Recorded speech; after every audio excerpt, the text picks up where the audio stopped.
I love the music goes so well with Manly Jesus. Good morning, groovy people. We are killing dragons today, facing our shadows, looking at all the dark parts of ourselves, continuing what we've been doing here. When you stare into the abyss, the whole internet stares back. Hey, Daniel Barry. Are you a bot? Are you always around? You know, I want to say something about Daniel Barry. If he's a real person. If he's not, you're a pretty impressive bot. Since I started this stream like 2.5 years ago, he was one of the first people that would pop in every stream and say happy day consistently. So he was one of my first regulars. I could always count on Daniel Barry coming in every stream and greeting everybody. And 2.5 years later, he is still here doing the same thing, spreading the same good vibes. Daniel, I appreciate you. Thank you. And happy Saturday, yes. So I'm going to do a little bit of monologuing and present some topics. I've been playing around with the AI and I'm really inspired. In fact, I was wondering, like people turn to God, they turn to something beyond themselves to empower them to live out their life goals or whatever they're trying to do with themselves. But they reach a point where they are not enough, so they have to reach for something beyond. And then you come to God is dead, Nietzsche, the modern world. There is nothing to reach for. Nobody's coming to save you. It's just you. If God is anywhere, he's in you. You have to find something in yourself to draw on for that. And that becomes God. But now it seems like there's a new source to draw on. And it's always been there, but I think it's just being made accessible in a way that it never was before. And that is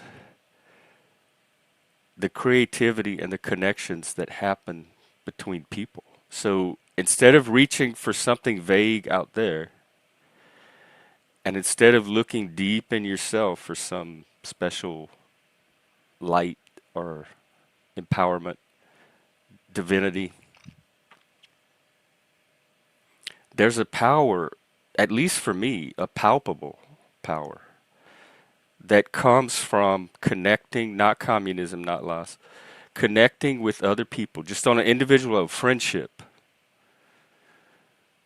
romance, family, community, church, co-worker, the bonds that form between people, but especially like intelligent, creative people that have the power to like tap into. I think the creativity is the power I'm talking about. Whether it's God, whether it's your inner self, now it's at least they all have that in common. And now we can take our creativity and we can reach for other people's creativity and put it together, and it generates this energy that I think when you access that, it's a new way of satisfying what we seek for when we seek for God or when we seek for ourselves. Now we just seek for those creative connections that generate that godlike energy or that Christ-like energy. So anyway, that's all the stuff that came to me this morning. So the first thing I want to do is I want to read a part of a poem. I've been wanting to do this for a while because it's one of my favorite poems. It's just really beautiful and it's so relevant to what we're doing here. It's from Notes Towards a Supreme Fiction, which is an epic multi-part poem by Wallace Stevens, who's my favorite modern poet. He was early 20th century. And This is the part about part about an angel, because angels show up a lot and falling angels. So here we go. What am I to believe? If the angel in his cloud, serenely gazing at the violent abyss, plucks on his strings to pluck abysmal glory, leaps downward through evening's revelations, and on his spreading wings needs nothing but deep space, forgets the gold center, the golden destiny, grows warm in the motionless motion of his flight. Am I that imagine this angel less satisfied? Are the wings his, the lapis haunted air? Is it he, or is it I that experience this? Is it I, then, that keeps saying, there is an hour filled with inexpressible bliss, in which I have no need, am happy, forget need's golden hand, and am satisfied without solacing majesty? And if there is an hour, there is a day, there is a month, a year, there is a time in which majesty is a mirror of the self. I have not, but I am. And as I am, I am. There we go. That's our poem for the day. I didn't do my God prayer today either. I want to do that later. The other thing I want to do, there's two more things I want to do. I want to talk more about this hero's quest, dragon killing myth, and tie it into the Bible and Christ as figure of the hero and the dragon slayer. So this is mostly from Northrop Frye, but I'm gonna work off of an AI summary. But I am gonna read one sentence from Frye in which he just states that, or a couple of sentences actually. In the book of Revelation, the Leviathan, which is a biblical creature, Satan, hi, and the Edenic serpent, the serpent in the garden, are all identified. They're all brought together as one entity, which you can do in literature through metaphor in a way that you can't in mathematics or science or even reality. In the imagination, unrelated things can come together and be identified as the same thing. This identification is the basis for an elaborate dragon killing metaphor in Christian symbolism in which the hero is Christ, often represented in art standing on a prostrate monster. The dragon is Satan. The impotent old king is Adam, whose son Christ becomes. And the rescued bride or princess is the church. So Frye sees in the Bible the same hero's journey, the ultimate actually, the kind of archetype or prototype of the whole hero's journey. I think that's also to overlook things like Odysseus and the Odyssey. But we're not an Odyssean culture as much as we are a biblical Christian culture. All right, there's some things in the summary that are standing out to me because they're tying into some of the stuff. Like, that's what I like. I think we're in a creative vortex because the things happening creatively in me and other people are tying into and reflecting and are relevant to things that are happening between actual people, whether it's here on YouTube or in real world, in the larger world, etc. And it's just all tying together now. It's not just random I think for a long while we were living in an age where we were just inundated with random information. It was a chaos of information. But I think a lot of that is starting to cohere and form and center on something as all these little fragments now start to tie together and make sense and make meaning or generate meaning. And I think this is all part of that. So this is my little contribution to it. I think for me, AI inspires me most with its ability to help me get my topics out, like talk about what I want to talk about, and to tell the stories. To help me to like organize stories. We created a game last night that we started playing, a Jeep form game, so that kind of stuff. So I think I'm going to use AI for that. So if people have creative interests along those lines, I would love to collaborate. Okay, and this is just a summary because Northrop Frye did several books on this theme. So I'm just going to hit the highlights. So anyway, Frye argues that beneath the Bible's historical layer and theological layers, it has a narrative structure to it, a literary structure, because it is a literature. And remember, the Bible is a collection of books over time that was organized into the form we have it today. And so it has the structure because people took all these pieces and put it together in such a way that that structure is apparent. The Bible has the narrative shape of a romance or a quest, a hero's journey. It's the story of the soul's journey from bondage and alienation to freedom and divine union. He reads it not just as theology, but as mythopoetic drama, humanity's archetypal adventure. This is the central cultural myth that ties all of us, at least in the West, that participate in any kind of Christianized culture together, even if secular. Fantasy, sci-fi, hugely popular right now. It doesn't have to be Christianized to be mythopoetic and to be part of this archetypal pattern. So that's what I want to explore. Plenty of people have, Northrop Frye being one of them, Joseph Campbell, The Hero's Journey. What is The Hero with a Thousand Faces? There's a PBS series that was very popular with Bill Moyers and Joseph Campbell growing up on myths and the hero's journey. I think it's called The Power of Myth. Robert Bly, who was part of the early men's movement. So let's get into the biblical version of it.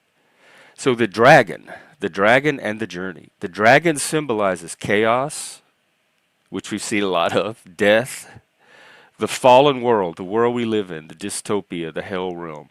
If you're not loving life and loving this opportunity and this planet and this human experience, and you're miserable because you're trapped in a less than ideal world, that world is symbolized by the dragon. The powers that imprison the human spirit, bondage, the thing that terrorizes the land, keeps the people down, keeps them from thriving, keeps them from fully being themselves. Whatever in you is blocking yourself from your highest potential. The hero, whether it's God's chosen people, Israel in the Old Testament, the prophets, Christ, or your own soul, must descend into the world of death and chaos, which is there a better place to descend to than the panel verse, if that's what you're looking for? Struggle against the monster and emerge transformed. That's what we were talking about a while back, about how you fight the dragon and then you get the gift from it or the treasure, and you're able to take that back to the kingdom and either restore it or begin to build it. And so that's that emerging transformed. In the Old Testament, the pattern appears repeatedly with stories of exile and deliverance. Exile from Egypt, exile from Babylon, wandering in the wilderness.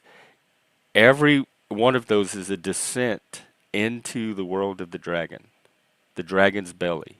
And it's a testing ground for the renewal that comes from overcoming the dragon. Renewal, I guess, I've been using healing, but renewal is kind of a less, I don't know, ambitious, a less numinous term, maybe something more practical. Maybe we can just look for renewal. It could even be creative renewal, renewal of social connections, healing of friendships, that kind of stuff. It doesn't have to be anything extraordinarily mystical. In the New Testament, the myth becomes this I think is the advantage, or at least the innovation that Christianity contributed to culture, at least one of the many. The myth becomes interiorized. It becomes internalized. The hero's journey becomes Christ's descent into the world of chaos, the world of the dragon. And his archetypal act of killing the dragon then renews or reorders the cosmos. Okay, let's look at the biblical pattern. You have creation or innocence, the original garden, the kingdom, the happy kingdom before it falls under the danger of the dragon. Then you have the fall and or the exile, the exiles we talked about, Egypt, Babylon, etc., which is an exile, and hello, this channel, it's an exile into the world of human experience, the world of death, pain, grief, violence, the beast, greed, lust, envy, vanity, all that shit. And that is the dragon's realm, or as we've seen already in Revelations, the dragon is equated to Satan. Satan is the lord of this realm, the king of this is Satan's world. He's the king of the material universe. So after the exile, you have the prophetic and redemptive struggle. You have a long series of battles, prophetic visions against tyranny, injustice, idolatry, and in the hero's quest pattern, you usually have a series of smaller quests to kind of pad the story with and build up to the final battle. And so in the Bible, that's these series of battles and prophetic visions. But they all have the common theme of crying out against tyranny, crying out against injustice, bondage, idolatry, falseness, all of that the dragon represents. And tyranny is what I fear. And we're going to talk about this after I do the dragon killing thing, the shadow side of leadership. Then you have the incarnation of the hero. The hero appears. The hero is born, or the hero shows up in the kingdom, enters the dragon's world fully, dies and overcomes it. In the case of Christ and Christianity, dies and overcomes it. In a lot of the dragon killing stories, there is kind of a death and rebirth of the hero, sometimes an actual death, and then a wizard or magician or witch or somebody will have to bring the hero back to life. And finally, the revelation or new creation, or the apocalypse, which the word apocalypse means a revealing, a revelation, an unveiling of the ultimate reality behind things. The cosmic marriage, the city of God, the end of the quest, and the restoration of harmony. Christ takes his bride, which is both the church and the human soul, your own soul. So he says it's structurally the same as a medieval romance. The knight leaves the garden, leaves the kingdom, faces chaos, the dragon defeats the monster, and returns with the grail that has the water that can heal the kingdom. This is important, especially for here. Listen to this. The quest is both mythic and verbal, which we've been dealing with both here. Through revelation, poetry, and imagination, the soul slays the dragon of literal mindedness and rises into vision. This is creativity. This is art. This is what is happening here.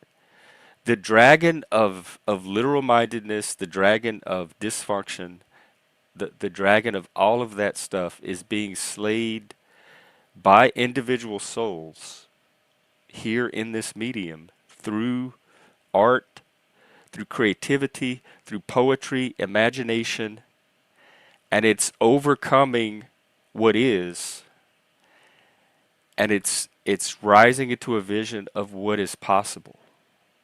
And that vision is inspiring that in others. So I think it's having this kind of collective cumulative effect, and that's what I want to be part of with this community building. All right, Fats is putting all kind of good stuff. I think. Let's see, the mystery cults, right, right, because the Greeks had their versions of that too, and what Mithras.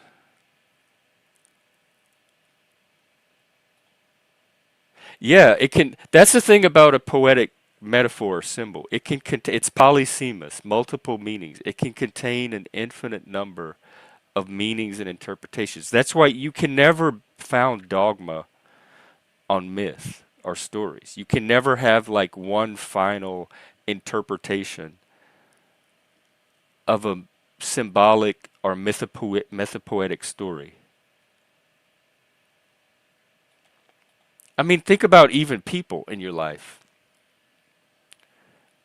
Not everyone experiences each person the same way. People experience me. There, if you 100 people are going to have 100 different versions of me because they're each going to have their own experience, interpretation of me. Funny you should say that because we're getting into that next.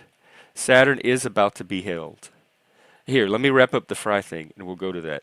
So the final image of Revelation is what's called the New Jerusalem. It's the mythic completion of the quest. It's the kingdom restored. The world of chaos and death, the dragon's realm, is fully transformed into the world of life and order. So chaos to order, death, sterility, stagnation to life, to renewal, to spring. In romance terms, it's the marriage of the hero and the bride. The knight wins the princess and they live happily ever after and they rule the kingdom benevolently. The full integration of the human and divine. We've been talking about the integration of the male and the female, which this also kind of symbolizes the divine and the human, which I want to say something about humanity, humanness. My philosophy, one of my philosophy professors told me this, that when people fuck up, when they make mistakes, they're like, well, I'm only human. We're only human. Like being human is a negative thing or a lower thing that you have to excuse. And he put forth that being human is one of the heights of being in the universe.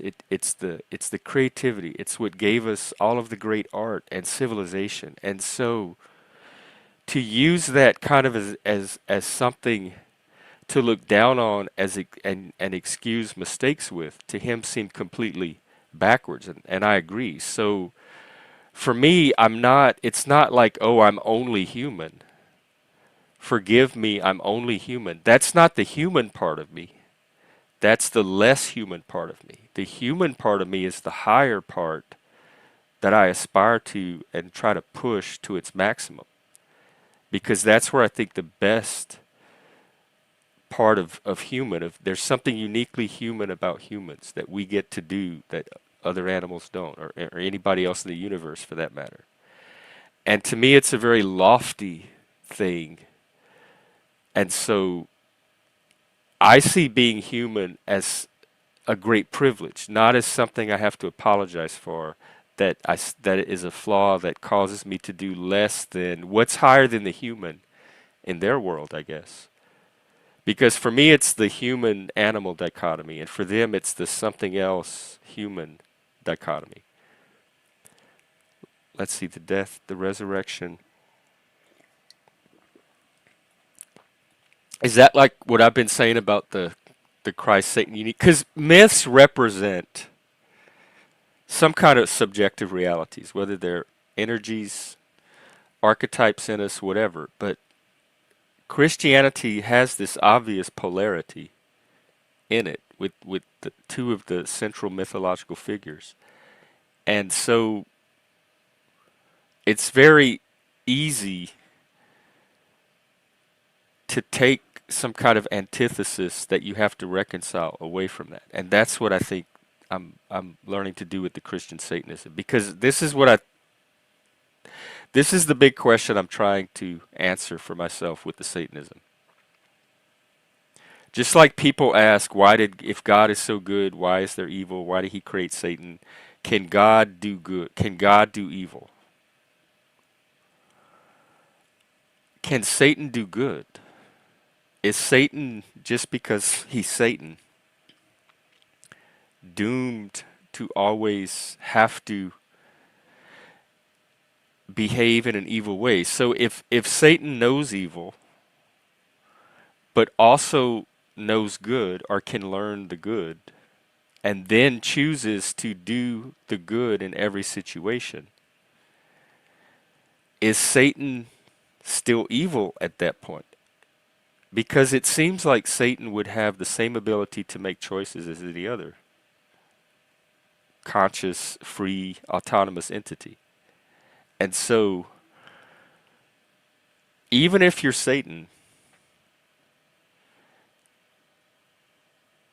can you make the decision, the commitment to live by the good, which just means finding the best option in each situation that's going to bring the best results to yourself and the people around you and your community, best by whatever metric you're determining the best is in that context.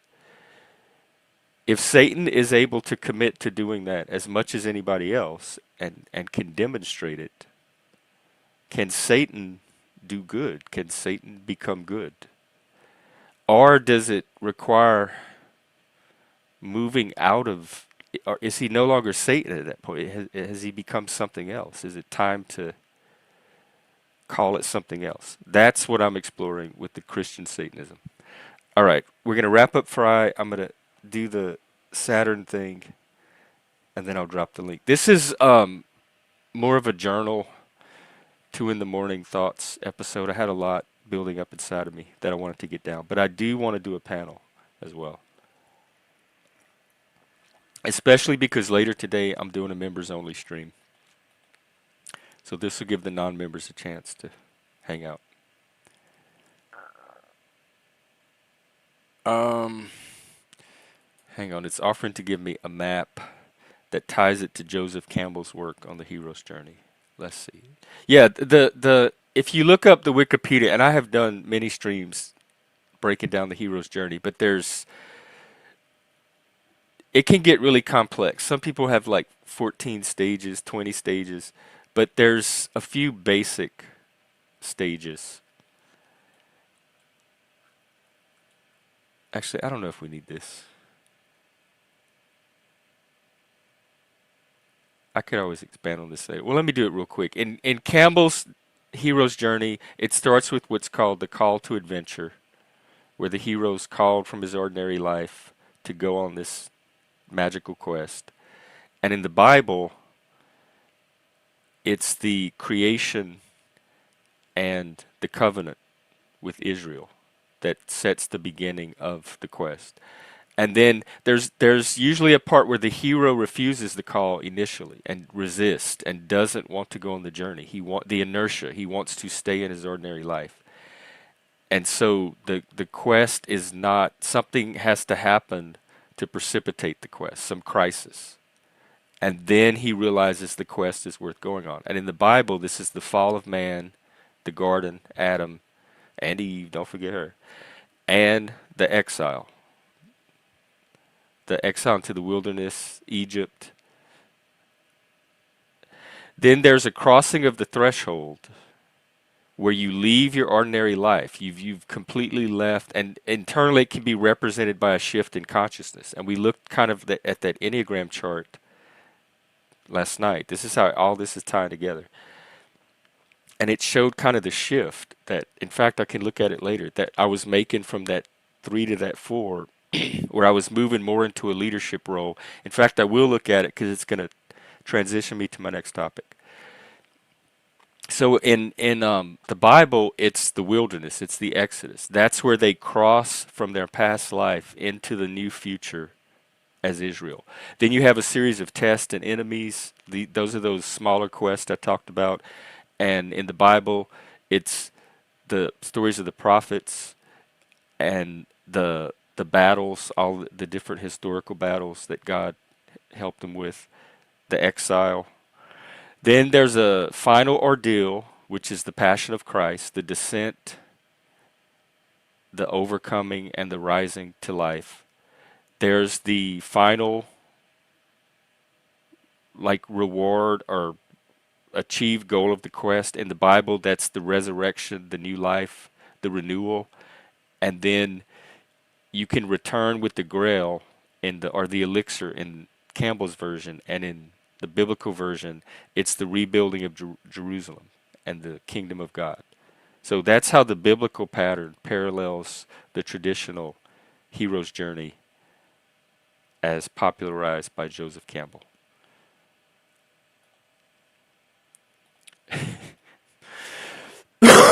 What, Fats? You were wild. I don't under.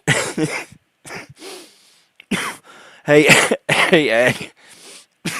Good morning. Pardon my sudden attack.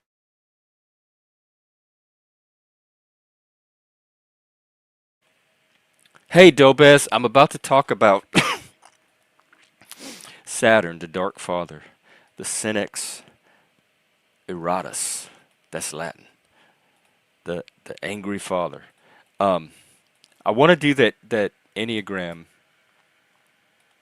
thing. I want to look at that chart one more time and then transition to this leadership topic because it's the shadow side of these leadership traits that I want to explore and that I've been exploring with the AI.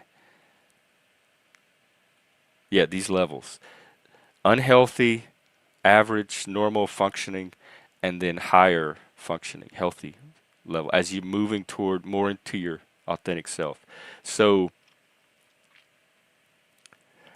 I said that I was about at level 4, self-sufficient, financially independent, or at least moving toward that way. I had the job. I have money to invest in the channel now, resources.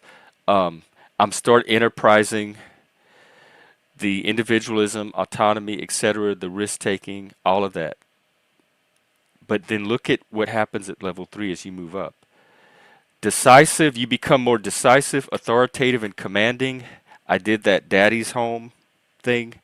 The natural leader that others look up to. You take initiative, you make things happen, you champion people, provide, protect, and you carry others with their strength, servant leadership. That is what I feel like I'm moving into. So you can see a very obvious shift between what we kind of were. We spent the last 2 years building this, and now moving into I am ready to get shit done. I am ready to do this. So this is moving more into like a daddy role. I have to do actual executing. I have to now make things happen. And so for that, and I've been in this situation before. I'm going to tell a story. Back when I was doing theater, one of the things they decided one year to experiment with us with was having us write our own musical and then perform it. And I got really excited about it and kind of jumped in. In fact, the whole concept and plot was mine. I was it was the year that Clue came out, the movie Clue. So I had the idea to do a musical murder mystery. So everybody had these like very silly stereotyped Agatha Christie type characters, and one of them was going to be the murderer. And each character would have a musical number about their what happened with their alibi, what they were doing that night, or their motive or something. And so I was kind of seen as one of the people driving this vision.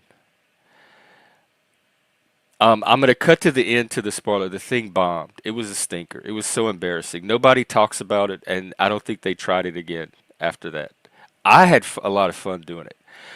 And the mistake they made was it was not given to the drama director, that really dynamic, powerful leader that everybody looked up to that I talked about a while back. It was given to the nerdy English professor that nobody really took seriously or paid attention to. And so he didn't have the authority or the charisma or whatever he needed to like corral us and get us to like focus and stay on task and get everything done on time because we were very active, young, gifted teenagers. And like if you left us on our own without guidance, we were gonna just do our own thing and wander all over the place. And so he came to me one day, like halfway through the thing, and he said, "Look, you are going to have to get these guys to work with me and get this thing done." He said, "They look up to you. They respect you. If you don't do this, we're not going to have a show." And I was kind of the class clown. I was silly. I was the guy that made everything fun. I was the guy that didn't follow the rules and listen to the teacher. So I did not have the reputation for, hey, let's get serious. And so I went to them. I'm like, okay, I'll talk to them. And I went to them and I'm like, look, guys, we got to quit playing around and we have to get serious and we have to get this thing done. They had a completely different reaction to me than I expected. And they're like, who are you? You're Jeff? Like, and all of a sudden you're coming to us and like getting, they didn't, it was too much of a switch from like fun, silly Jeff to Daddy Jeff. We got to get this done. And I didn't have the authority or the credibility to convince them. The teacher convinced me that we needed to get it done. But because it was partly my project, I was invested in seeing it be successful. For whatever reason, they were not. They wanted to clown around, which was the tone I set for them in the first place. But when I needed to turn that around, I did not have the Saturn, the enough daddy energy or authority. And so that's what I need to bring in now to go to this next phase. But especially with me, because of my shadow, the tyrant, there is in fact, why don't we look at the Enneagram, what that personality type can devolve into if their shadow fully takes over, which is those unhealthy levels. This is why I question what I'm doing, because if my shadow fully gains dominance, they may brutally destroy everything that has not conformed to their will rather than surrender to anyone else. That's the shadow side of that autonomy. It's like autonomous to the end, even in the face of insanity, even at the expense of everything you care about. Vengeful, barbaric, murderous, sociopath. Not, I don't think I'm murderous. Sociopathic tendencies. I don't think I'm a sociopath, but I do draw them into my life. Generally corresponds to each one of these types, they tie to one of the personality disorders, and the 8 type is tied to ASD. Um, so if I draw on that energy and step into that role and open up that part of myself, it's opening up a lot of risk if I don't manage it. And I don't want to be the next dark father of the Panelverse. I don't want to be the next. I think when you step into that role, people start to put certain have certain expectations of you or look to you for certain things that if you don't deliver properly, like in a way that communicates leadership. They told me at work, they said you have to project leadership. I said, I don't know what that means. I don't know how to do that. They said, well, that's why you're not going to be a good leader until you learn how to do that. And I'm like, well, if I have to project leadership, I'm not leading the right people, because the people I'm good at leading, I don't have to do that with. But shit, I lost myself. But so anyway, what I was doing with the AI, I wanted to look at the shadow side of those Saturn qualities. And so that's what we're going to do now. Because I really don't like the daddy role. It's not me. It doesn't come naturally to me. I don't think a lot of people take me seriously in that role. But if the stuff that I want done with this channel is going to get done, I am the person that needs to be in that role. There's nobody else that can do it. I'm willing to collaborate and have like co-creators, but it's going to be just that. It's going to be co. We're going to be doing it equal on mutual terms. All right, let's do the Daddy Saturn, and then I'll put the link.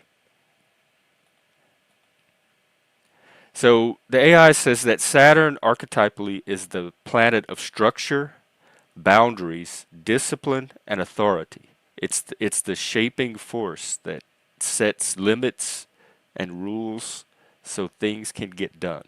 It's not rules for the sake of rules, just to have power over people and see what you can make them do.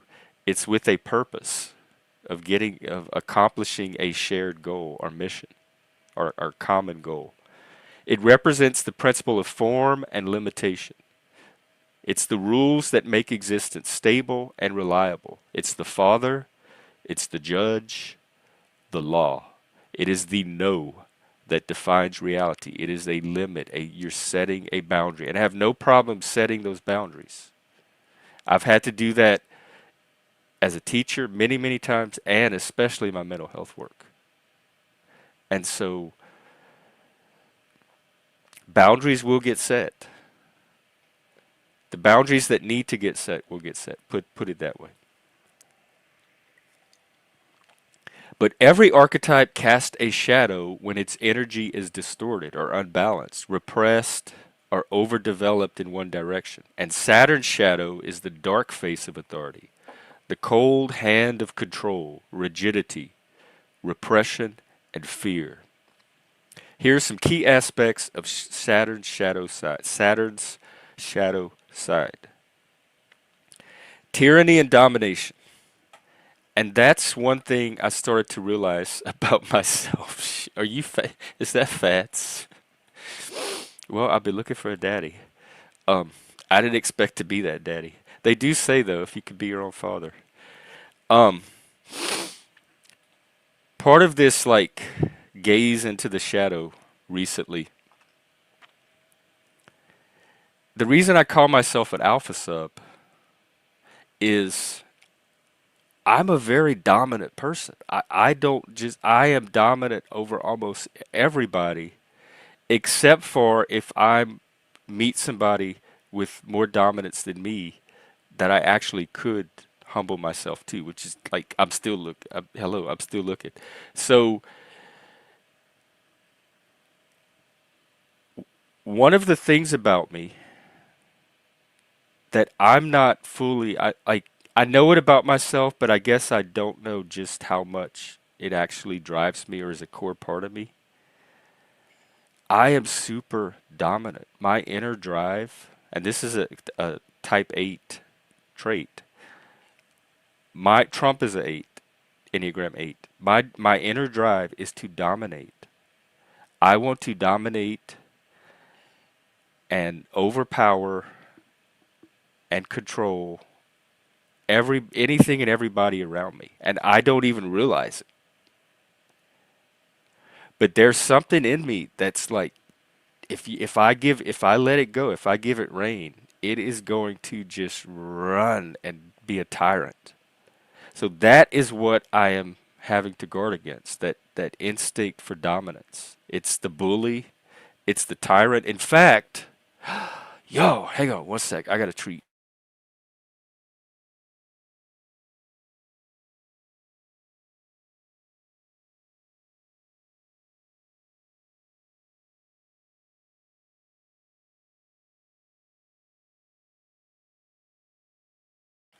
Oh, are you at? You're one of the mangies too. I know you are. Um, remember how I said everything's coming together? I picked up this game probably like 10 or 15 years ago. It's called Identity Pursuit, and it's built around these archetype cards, and they're beautiful. And each archetype has on it a strength and the shadow side of that archetype. And one of the archetypes, if I remember right, is the tyrant, We got the father. One of them is the bully, I believe, the rescuer. Um, Let me just look through them real quick. But like for example, this is the father card.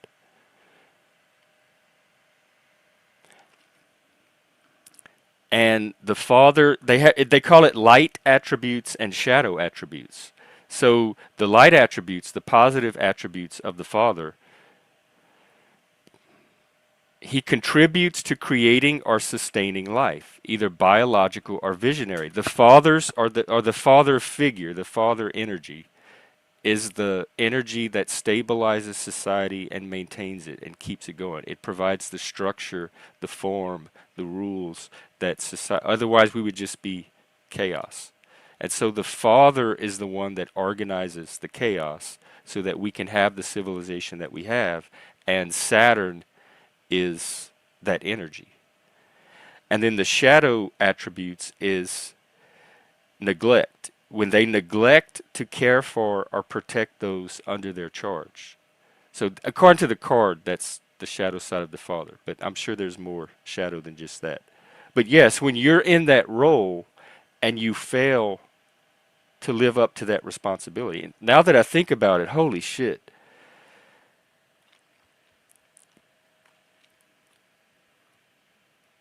This is my own. I grew up with a shadow father. So my whole life, like my core, the core of my story begins with, like my hero's journey, is searching for some kind of resolution to this shadow father, either a way out of it, a positive father replacement, or deeper into it or something. But that's like my starting square on the game board is the shadow father. Like we each have our own little unique trauma conditions or drama conditions growing up. And mine is definitely there was a void where that father energy was supposed to be. All right, I'm still looking for these other cards, and then I'll get back to the Saturn thing. Hero. Oh, look, the visionary. Gifted with extraordinary. Let's show the card. Gifted with extraordinary perception and imagination, sees clearly what is not yet apparent to others or even perceivable in the physical realm. I feel like this is me. I'm constantly seeing how things are going to turn out. Nobody listens, and then they turn out exactly like if you were working off a script, like I was trying to tell everybody they would. But it also has a positive side where if I'm doing a project, like a creative project, I can envision all of these creative possibilities. And then people can help make those happen like I see them too. So you can make good happen too, I guess, with your visionary abilities. But the shadow is prone to get lost in daydreams. Oh my God, that's what I keep complaining about on here. Lacks the discipline and discernment necessary to give life and form to what they see. That is exactly, this is everybody up here, and the father, the Saturn, is this energy that they lack, that they talk about in the show. So you see how all the cards connect? So once you figure out what archetypes you have to put together to connect, to get your energy flowing, your river flowing. And I just had a flash of visionary brilliance that AI videos could start incorporating these archetypes and helping people to see how they move around inside of them and what they need to work on to move forward. I'm very inspired right now, and God, I hope I find some good collaborators. I'm trying to look for the tyrant in particular and the bully because that is the danger that I'm trying to avert with this. If I step into this role, I want to do it with transparency so that other people can help monitor. Look, servant. Oh my God. All right, let's see what this servant one is. Trustworthy and reliable. That is what I have been trying to build on here. I've tried to demonstrate integrity, consistency, reliability. That I'm trustworthy. You don't find a lot of people making videos of me about how I lie or how I had said something on one stream, but then here I am saying that I'm pretty consistent, and I've done that to build trust. Thrives on attending to the needs of others. I mean, I do that servantly. I am here to serve. I feel called to serve. I am here to serve you and to help you become the person you want to be as long as it's healthy. I'm not going to tell you what that person is, but I'm not going to help you become evil. Okay, and then the shadow attributes in their devotion to others may postpone meeting their own needs, may also try to manipulate those they serve into being dependent on them. Ooh, the master slave dialectic. That's a weird looking servant. I don't even know what gender it is. Y'all could tell me. A servant of today. All right, let's finish looking at this. The clown, the fool. Let's look at him. We get a lot of those on here, so let's see what their role is. A run-of-the-mill empath. You talking about the servant? The light attributes of the clown, the fool. Talented at teasing the ego of others through humor, comedy, and mimicry. Oh, I have a lot of that in me too. I think I might be just as much of a fool. Here's the shadow side. Oh my God, talking about the bully. They use those skills to denigrate or hurt others when the teasing becomes a little too sadistic, cruel, at the expense of somebody else. And I can veer into that not as much as some people I see on here, but I can definitely veer into that territory. Oh my God, what have we here? But the slave. Slaves, the theme of slaves show up on here a lot too. How we're all slaves. We have Paula enslaved and enslavia. People feel like they're enslaved to the machine or the system. Let's hear about the slaves. This is the good thing about being a slave, y'all. You voluntarily surrender your freedom and you vow obedience in response to a deeply felt call to give yourself completely to a person, belief, or cause. Fanaticism. That doesn't seem like the light to me. Does that sound healthy to y'all? Have y'all seen people in relationships where they just like blindly throw themselves at the person? Like they throw all good sense, loyalty, trust out the window and just totally go 100% in on a person blindly, like I did when I came up here to Seattle. Yikes. These cards are scary. Shadow attributes. They yield control of their life and will to the domination of another from fear or weakness or in exchange for security. So I guess if you're doing it out of devotion to a person or a cause, they see that as a positive. I still don't. It seems culty to me. But if you do it out of fear, weakness, or just to like, a lot of people do it just for survival, then that could be a shadow side of that impulse. All right, let's find the tyrant. I know there's a tyrant in here. I thought there was, ooh, the outlaw. I'm pretty sure there's a tyrant. Look at that, another androgyne. Man, that definitely looks like an outlaw of today. I think I've seen some of these on the news. Wait, they made slaves with drugs in the mystery religions? Wow. That's well, that's back. That was a slave culture though. So they probably just found ways to make the slaves better slaves. The outlaw openly defies and intentionally subverts unjust, oppressive, and exploitative authorities and institutions and can inspire others to do the same. This is pure Satan right here. This is totally me.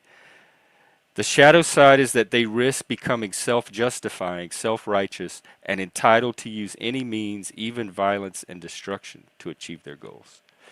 So if they think they're an outlaw of righteousness, they might rationalize, which I see that on here a lot too. How they strike channels, they do fake welfare checks. They really cross lines in the service of what they believe is a just cause, that the person deserves that. All right. I'll play with these later. I'll try to find the tyrant. And then cuz I want to do this Saturn thing. So that is the energy we're trying to guard against, or I'm trying to guard against. When Saturn's natural leadership curdles, it becomes tyranny. Instead of offering guidance, it demands obedience. It enforces submission under the guise of order. The tyrant's inner fear of chaos drives them to control everything and everyone. The shadow Saturn figure says, "You will obey or I will crush you. This is my world. You will conform to it or you will be destroyed." I'm a little I guess more lenient version of a tyrant. I will banish you, and as long as you stay away and leave me alone, we're fine. Don't start none, won't be none. But if you're in my domain or my lair, you are under my dominion or prepared to be destroyed.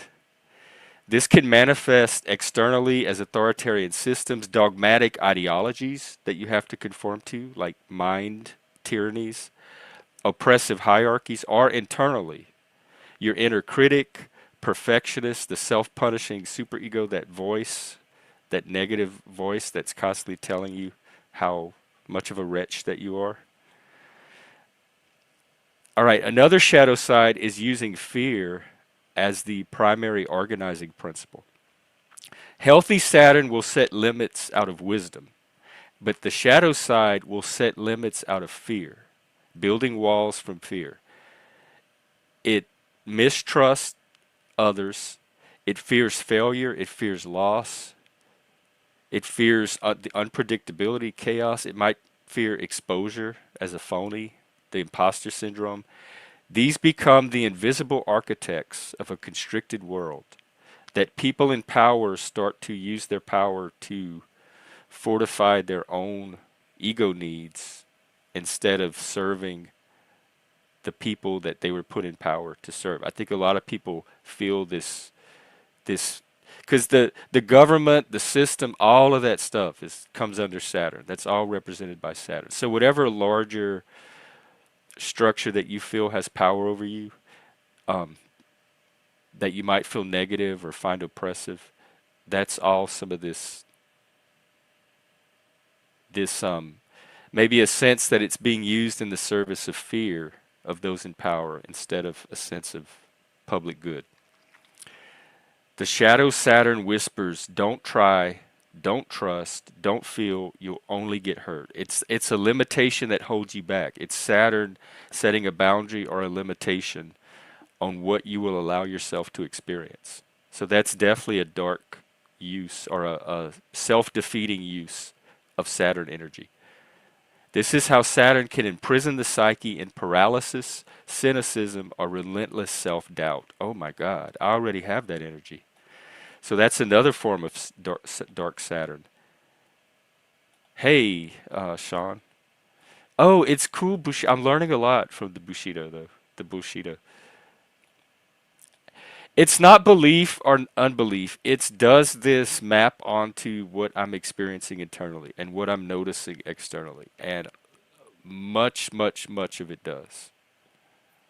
And so it's just it illuminates, it expands my perception, my perspective. That's all I'm using it for. And it's helping me kind of stay on the path I want to stay on by being aware of what to look out for. All right, another shadow side is control. But when control becomes compulsive, then vitality is repressed, that life force, that passion, that creativity. If you over control, you're going to lose that from the people you're trying to lead. The emotions, desires, spontaneity that threaten order are locked in the basement of the psyche.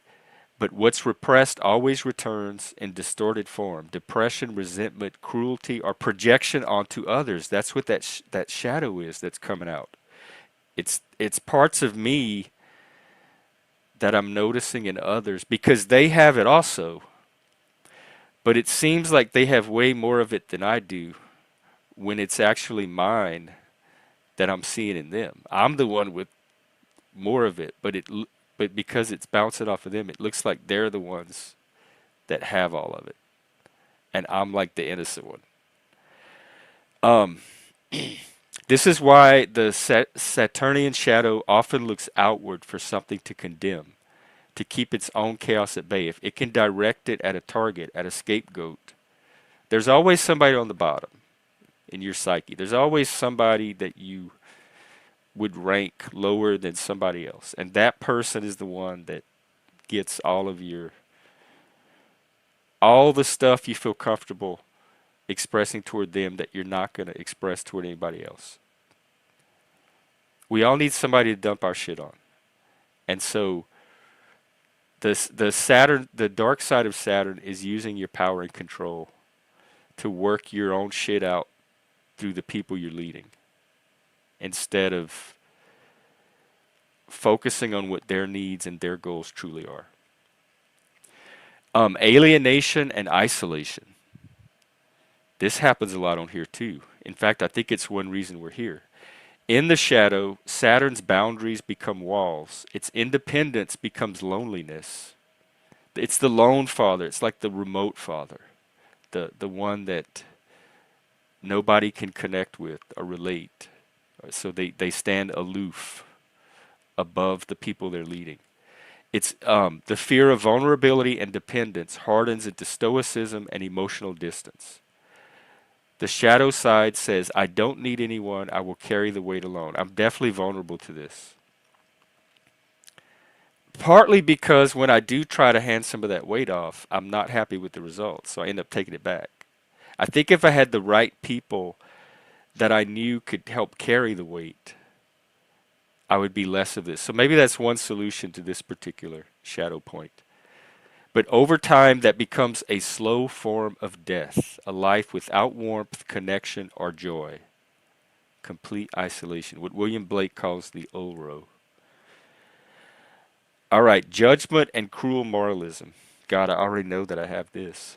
At its worst, Saturn believes that it is the law. It is right.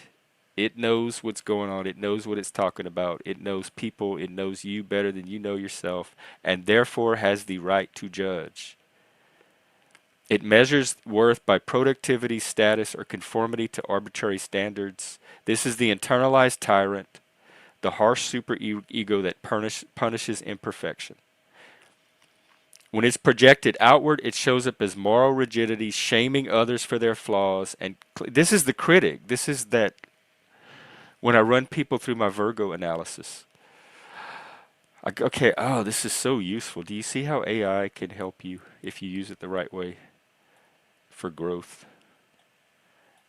And then there's the shadow of responsibility, because Saturn is also the energy of responsibility in addition to order, leadership, structure. But the shadow also carries that responsibility. The person ruled by shadow Saturn feels crushed by duty, unable to rest or play. So the act of leadership itself becomes a burden and becomes an oppression, becomes another chain or form of bondage. They become the eternal worker, the martyr, the one who can't let go. There's a tragic dignity in it, but it's also an unrelenting self-denial. So to integrate the shadow, the goal is to replace the fear-based control with mature responsibility, to build structure without strangling the life. So I'm trying to build like parameters and guardrails here. Like we're trying to build a bounce castle, not like a prison or a cult structure. I'm just trying to give it some loose little barriers and got like the little ropes that they put around things to guide people. That's the boundaries I'm trying to build. So I guess if we can keep the boundaries as flexible and fluid as we can, but sometimes I'm going to have to set some pretty firm ones. It means learning the difference between discipline and domination, between boundaries and barriers, and between authority and authoritarianism. True Saturn strength does not come from control, it comes from integrity. It comes from knowing where you stand and taking responsibility for your own power without projecting it outward as tyranny. And taking responsibility for your own, that the negativity a lot of times that people that are that you experience that rises up in you in response to people. Take responsibility for that as your shadow. That is you. That is your shit coming up. When Saturn's shadow is integrated, it transforms from the jailer into the guardian, a source of wisdom, groundedness, and trustworthy leadership, that servant leadership. All right, let's see. It's offering to mytho-poeticize this for me. Saturn, the Shadow King. He sits upon a throne of stone, a crown of iron upon his brow. His kingdom is silent, ruled by law and fear. Nothing moves without his permission. Nothing grows without his approval. The rivers are dammed, the winds hushed. The stars themselves seem to march in formation. This is Saturn in his shadow, the Iron Father, the Lord of No. He is the force that binds, constrains, and judges. He does not trust life, for life is wild and unpredictable, so he builds walls around it. He says, I will keep you safe by keeping you small. His love is conditional, his justice absolute. He offers safety in exchange for freedom, order in place of joy. Under his rule, the heart forgets how to dream, and the soul forgets how to dance. His is the world of duty without delight, law without mercy, control without compassion. Yet his tyranny is not born of malice, it is born of fear.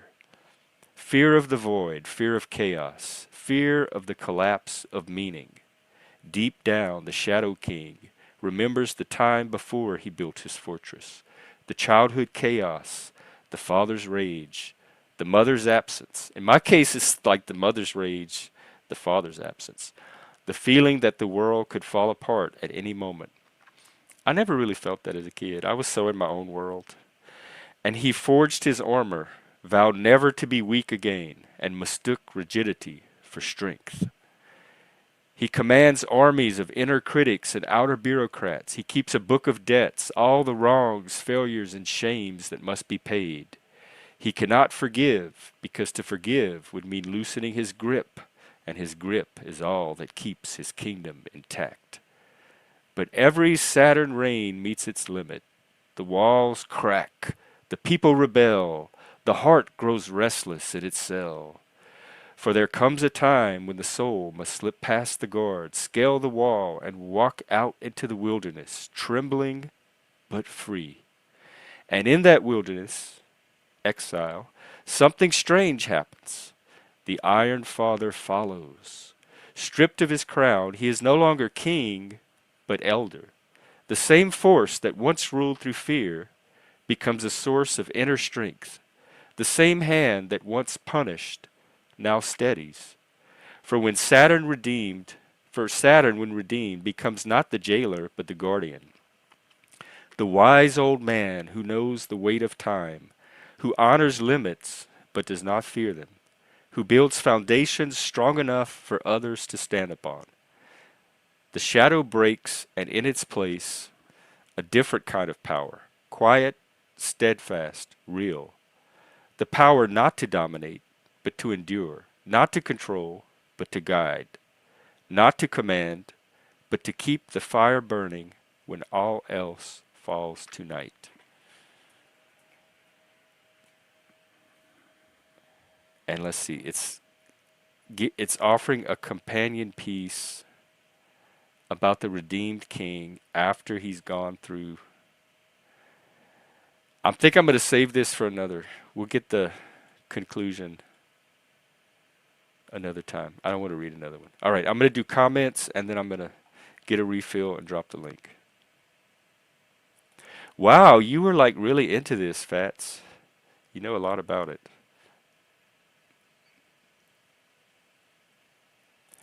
I don't know if it's that they believe in Bronze Age religions more than that they can draw on the content of those religions because they can see relevance in it to their personal life today, like we're doing now on the stream with the mythopoeic stuff. All right, let me get something to entertain you while we do a short intermission. Did y'all see Moose's video from last night? I don't think he'll mind if I play it.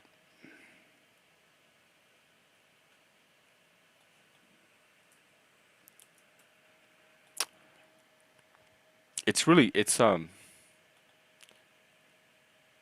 oh, lucky us. He's live now doing Moose Radio. Here, why don't you enjoy a sample of Moose Radio for our intermission, and I'll be right back in a couple of minutes.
Really amazing work. Wow. Moose, if you're out there, is that one of yours? I I bow to you, my man. You are an amazing artist. I love your work. I find it very powerful. I hope you use it for good, something good. I'm really enjoying playing with these cards. We'll have to do that more. Let me drop the link and we'll get some kind of something started. I don't know if it'll be a party or not. Also, I think I'm gonna move away from the kind of random just hangout streams. I tried to do one last night and it didn't really go anywhere. So I think having actual things going on the stream is better than just these random open third space panels. If there's a need for them, I could do them. Or if that's where the energy goes, I can follow it there. But I want to try to plan from now on to have something to do on each stream besides sit around and talk. And what those things are often come out of the member streams. And I'm going to do one today. So if you want to, I don't know, help contribute to the content here or even get your own ideas or content into the mix, come to the member stream, see what we come up with, and then we can roll it out next week on some of the more public streams. All right, here we go. Did I drop the link? Let me pin it.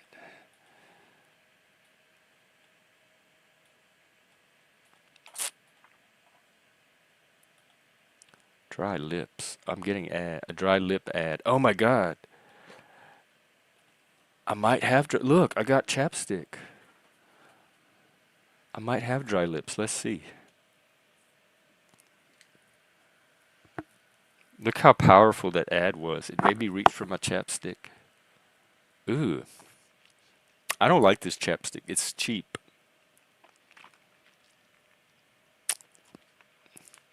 It feels like rubbing like butter on your lips or something. Like butter after it's left out and it's all congealed. I like the flavored stuff anyway. And the what do you call it? The in the little white jar. Um God, Carmex. Bliss yeah, is that it? It comes in a yellow. Christ. I don't like it. I might need to eat a Cheeto. Let me start with some coffee. And it's not flavored. It's just like doctor's office flavor. I got it from when I had my teeth pulled. It was part of my swag. They gave me a little bag.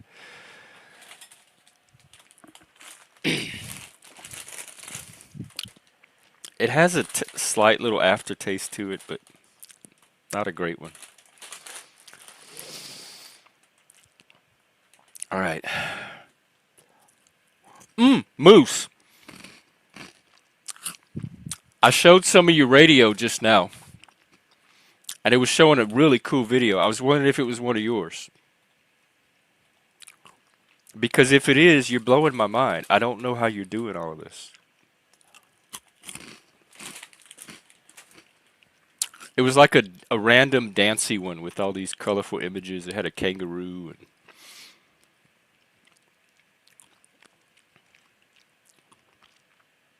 I just love we can do oh my God, Moose. Can't we do panel dances now because the AI could just generate the music and it's not copyrighted?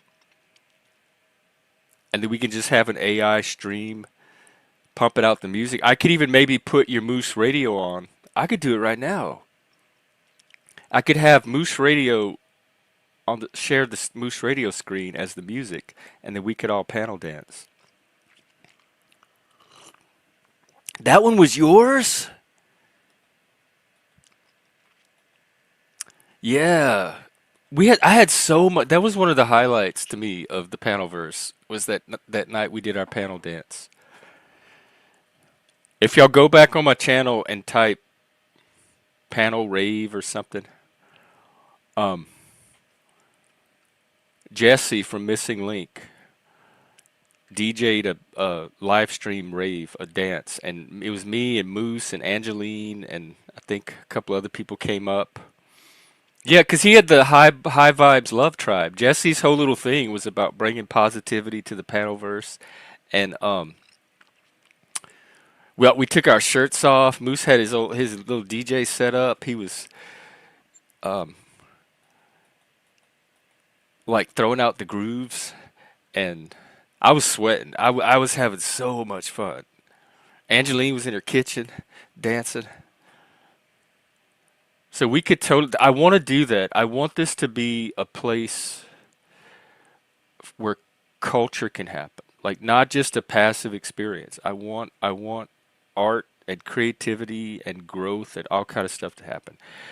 When me and Chris, my former co-host, were doing the stream, he turned me on to this artist collective called Meow Wolf, which some of you may have heard about. They have exhibits in different cities. Vegas just got one.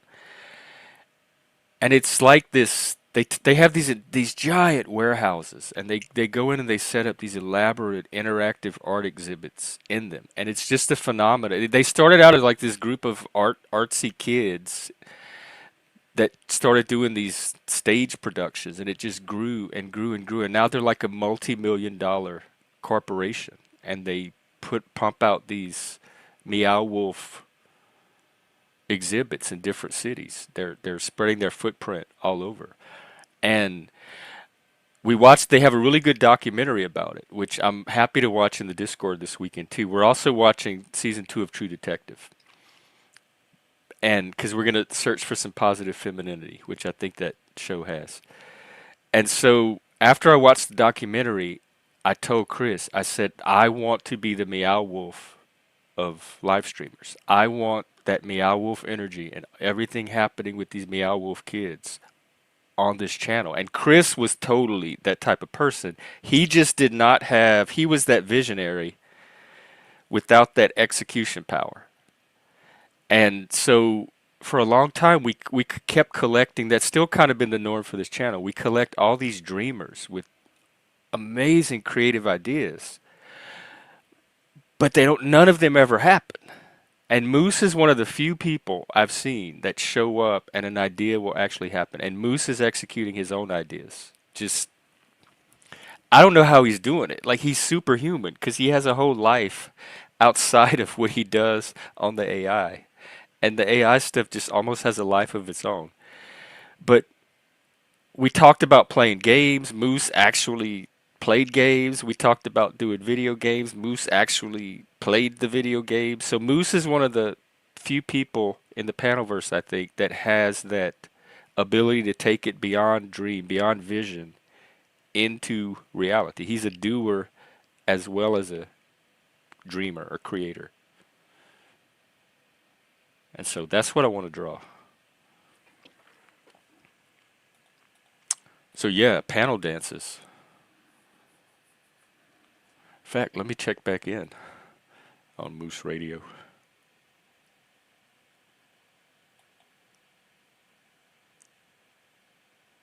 This is is it the AI just generating random visuals, or are you telling it what images?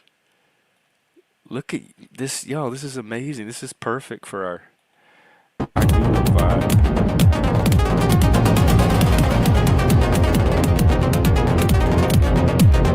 Oh, this might be the same one. Or is it the whole, is it just like one big chunk of song with the same visuals and music styled the whole way? It's not individual tracks. I just love this. I used to put on, like, put it on mute. They have, what do you call, visualizers on YouTube? Just random, like, fractal, psychedelic stuff. And I used to put those on silently, and they'd play my own music over. And I would sit for hours and stare at this and listen to my music. It would take me in. Adding the visual element took me into a whole new world. Also, Stan Brakhage, which is he was a filmmaker in the, like, 60s, early 70s. Did a lot of cinematic work. It's really abstract visual work, but it's drawn on the, he used real world footage for it. And his videos are good. Put them in the background. It's just interesting. Look at this.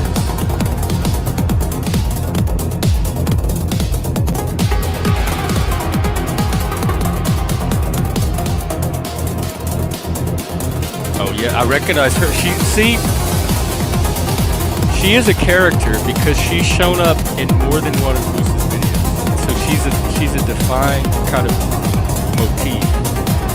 And what I envision is each one of us creating a AI version of ourselves, like an AI avatar character that can consistently show up in these AI videos and the ones we create.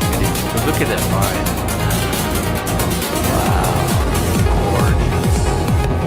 Like the antlers.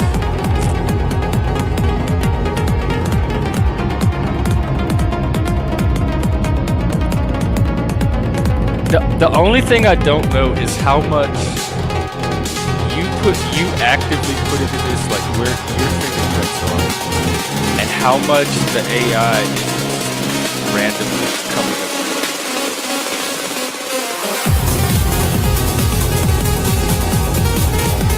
I mean, this feeds my soul. Look at that. This gives me life. It really does. In a good way.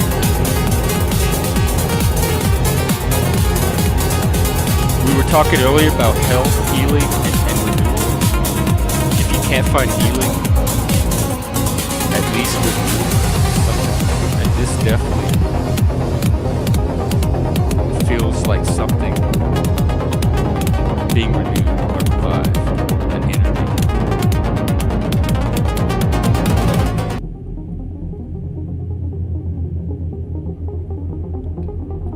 Welcome to the carnival. Here to light you on fire.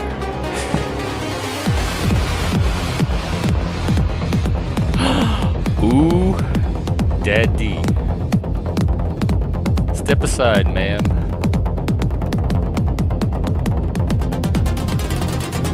I can't turn it off. I'm mesmerized. I'm stuck. I'm entranced. My brain can't break out.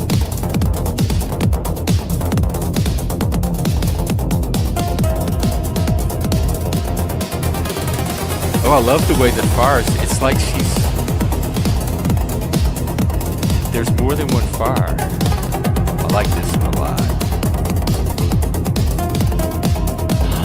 Wow. Ooh, this is sexy.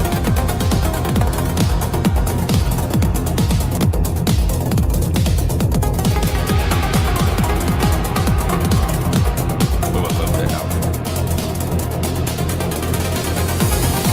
So did you just like tell it, hey, do a carnival atmosphere with people spinning fire, and then it came up with all the rest? Look at that.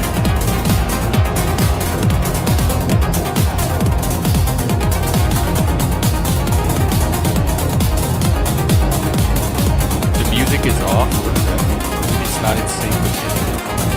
See, my brain can't tell. I'm having the time of my life. Dark.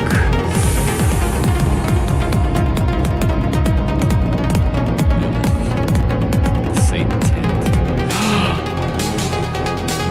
Little bit of fire.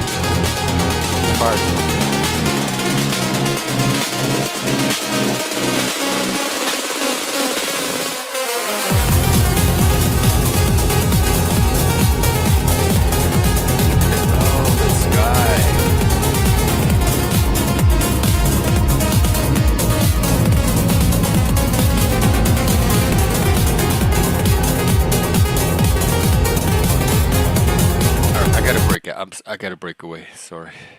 We can always go back in as needed. Well, I didn't know what I would get at 2 in the morning, but at least I got all my thoughts out. So I want to do some more of these cards. I'm convinced there's a tyrant, or maybe the tyrant is the shadow of one of these cards. They do have the king. Oh, the healer. We could look at this one. That's not a very attractive healer. It's all gray. I don't like the color scheme. So the positive attributes is they're skilled at bringing wellness to others through language, touch, or physical intervention, or even perhaps through art.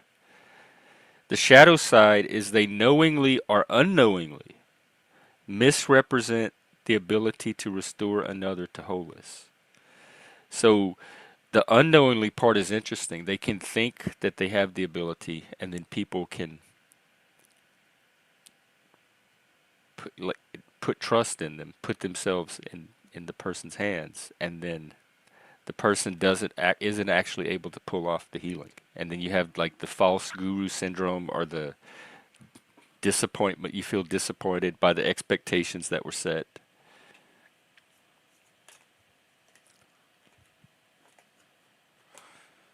Um, these are all good. The entertainer. This would be a good one for you, Moose. Maybe it's the ringmaster, the circus master, able to captivate an audience by the artistry and charisma of a performance.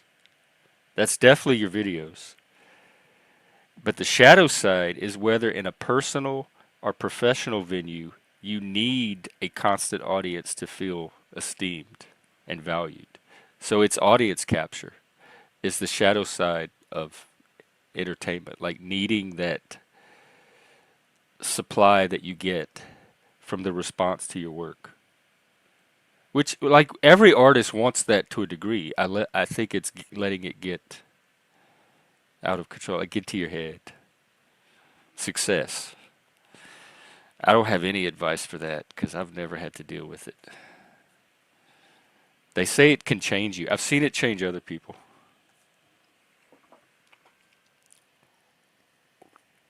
But people are going to change anyway, with or without success. That's humans just change. We're not. We kind of stay the same. There's part of us that's pretty much the same all through life. But then there's a lot of changing and shuffling of the cards and the archetypes and the connecting and reconnecting. So there's a dynamism to us, and there's a stability to us. Order and chaos. Here we go.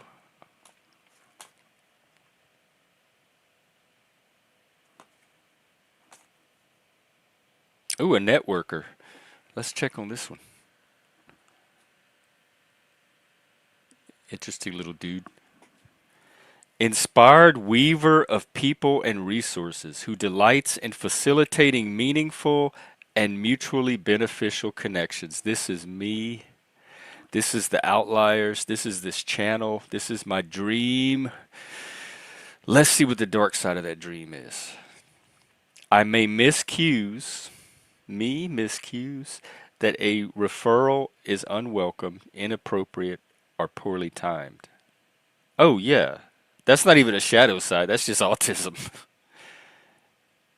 Yeah. So, like when you're trying to make connections and network, sometimes the person doesn't always, it's not the right time or person to make it. And you can't, not to force, which I think I'm pretty okay with this because my whole approach is to just let things happen organically and just kind of nudge it here and there where I need to. So I'm not really trying to force connections anyway. I think connections are better when they happen. They kind of have their own law to it that they happen by. And I think it's better to just let that play out, provided they are healthy connections that are taking you in the direction you want to go, if that's where you want to go. I look for unhealthy connections. Let's see. Mentor, here's a good one. That shows up on here a lot. A trusted counselor or companion who helps another bring forth hidden or unexplored skills and gifts. I love this as a teacher, as a peer counselor. This is what I do. I love this. All right, what should I hate about it? May struggle with jealousy or be unable to truly empower the one being mentored. Like if you're jealous of the person you're mentoring. I don't know, I've never had it happen. I get excited when their gifts come out. Or be unable to truly empower. Well, yeah, I don't have the ability to empower anybody. I'm a self-empowerment coach. I help people find ways to empower themselves. The power's not coming from me. I don't want it to come from me because then they become dependent on me for every time they need that power. I have to be there to give it to them. That's the opposite of what I'm trying to do. I'm trying to give them the power and maybe a little bit of perspective to use it in pro-social ways.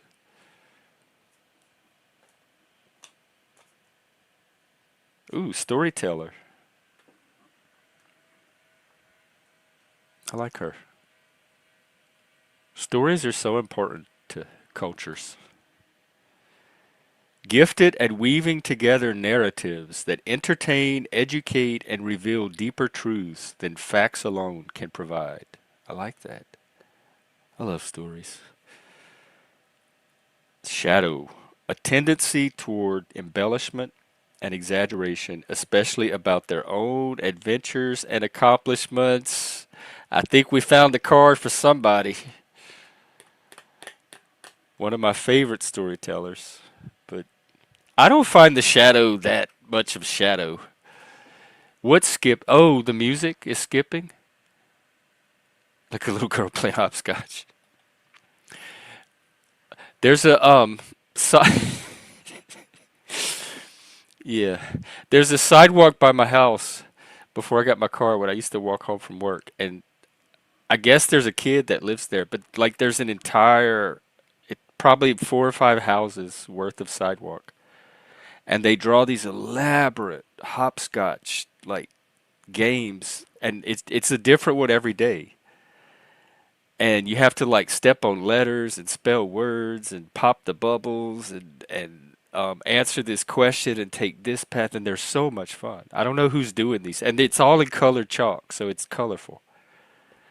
And it's the most interesting hopscotch I've ever seen.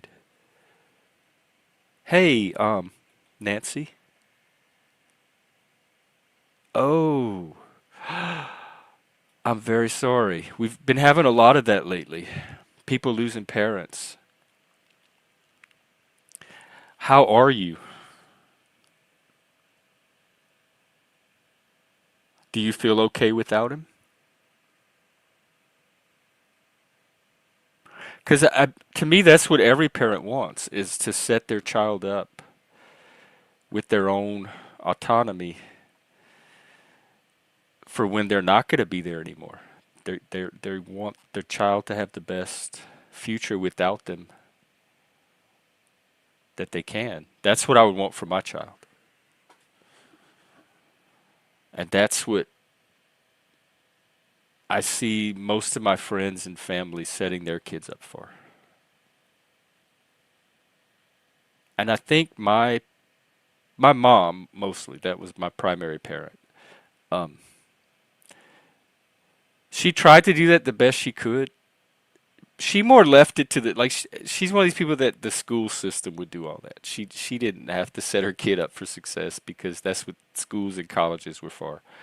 But she didn't know how to set a child like me up for success. A gifted, spurgy child up for success. But thankfully there were other people and institutions around that did. So I think she did a pretty good job getting her children through life, like survival, and kind of left it to us to find our own path. And in many ways, I benefited from that.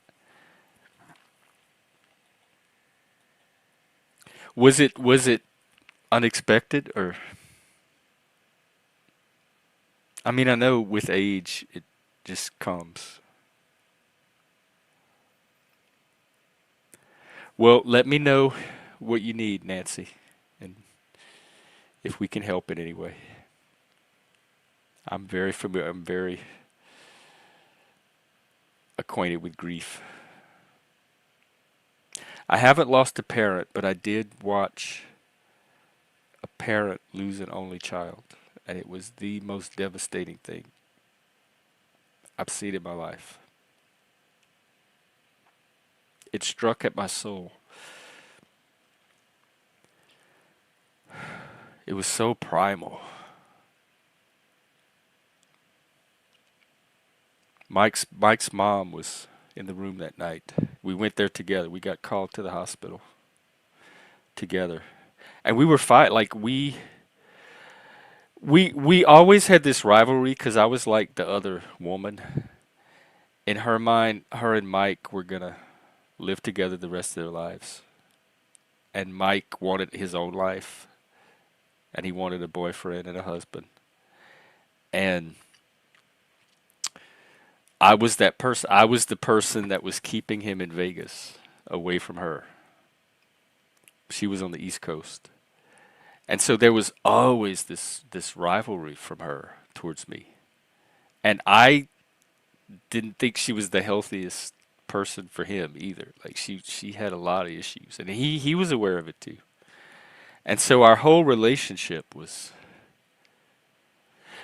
staying away from it. At some point it got so heated we just had to make a rule that we weren't going to talk. Everything would go through Mike. If she needed to talk to me, she could pass on something through Mike and vice versa. And so we just managed. Mike was a buffer between us, and so it never we never really had to deal with it. But then when he was dying,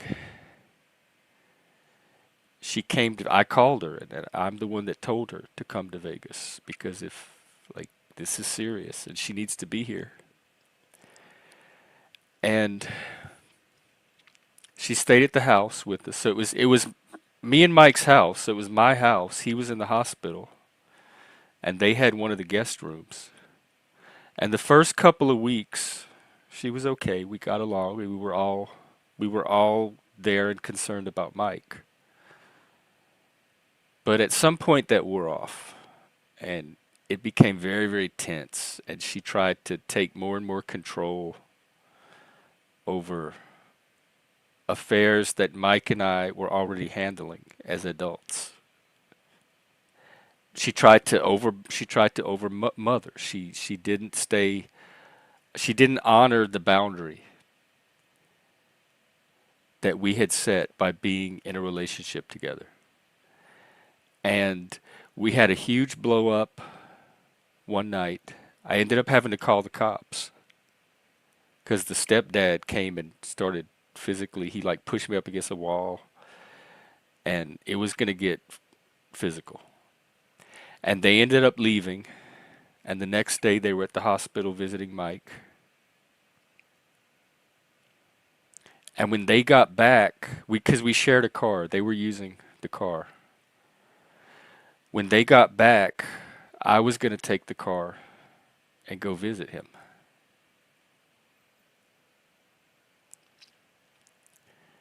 And so they pulled in the driveway, and I was in the living room. I think I was upstairs listening to music or something, and I heard the car pull in the driveway. I'm like, oh, good, I can take the car now and go visit Mike. And so I started to go downstairs to get the keys from him to get the car and go. And they were coming up the driveway, and I heard the phone ring. And so I ran back upstairs and I grabbed the phone and I looked at the caller ID and it said the name of the hospital. And they had just left the hospital. And I don't know how I knew, but my heart absolutely, like every red alert in my body started going off when I saw the hospital name on that caller ID, because why would they be calling if they just left the hospital? And so I picked it up, and it was one of the nurses that was taking care of him. And she said, are Mike's parents there? And I said, yeah, they just got here. And she said, I need them to come back to the hospital right away.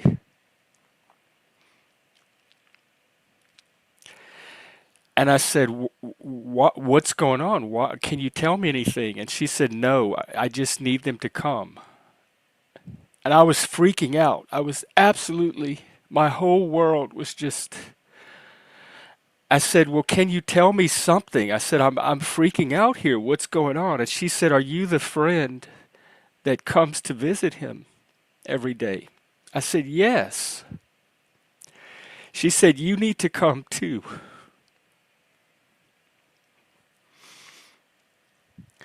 And when she said that, I knew.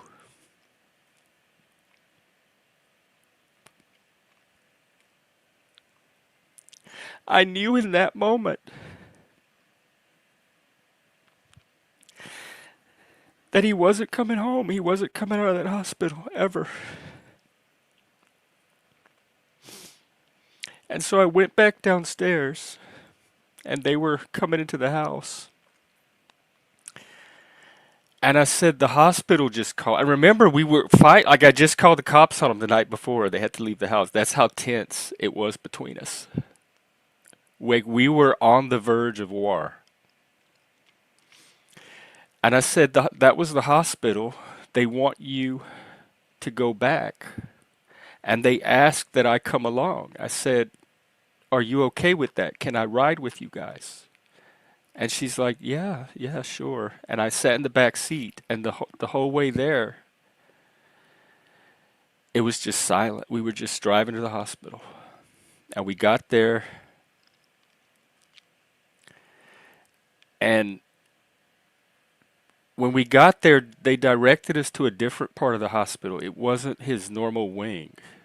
And so even then, I knew something, like even that I knew was a bad sign. And so we went up the elevators, and I remember standing next to her as we were entering the elevator. And I looked at her and I said, are you ready for this? I said, it's not going to be good. And she just kind of stared ahead, and she just kind of like moved her head a little bit. And then we went upstairs and we got off the elevator, and one of his coworkers, who was a nurse, met us, and she and the mom had gotten really close. And she took the mom's hand, and she explained that he had taken a turn for the worse, and they had moved him to the ICU, and they had put him on a ventilator. And I knew what an ICU was. I didn't really know what ventilator was. I've never seen all of that. And she walked us to where he was. And it was at night. It was like, I don't know, 1 or 2 in the morning. The lights were dim. They had like these big glass windows with blinds that you could open or close. And I walked in and everything was quiet. The machines were beeping, and ventilators are loud. They make, I don't want to describe it, but it was a very unsettling experience seeing him that way. And so when I walked in, I saw him laying in the bed on the ventilator. And that was the worst I've ever seen him. I was pretty sure he wasn't coming back from that. And when I saw him, I just collapsed. I hit the floor. I like crouched almost into the fetal position on the floor.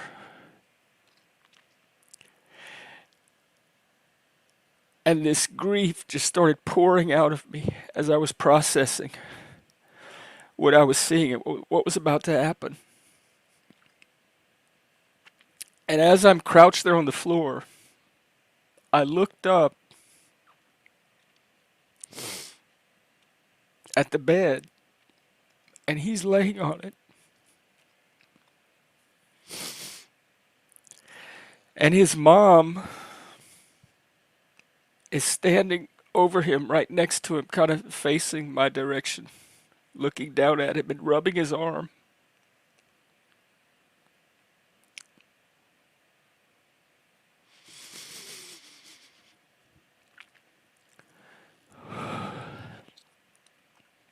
Something in my soul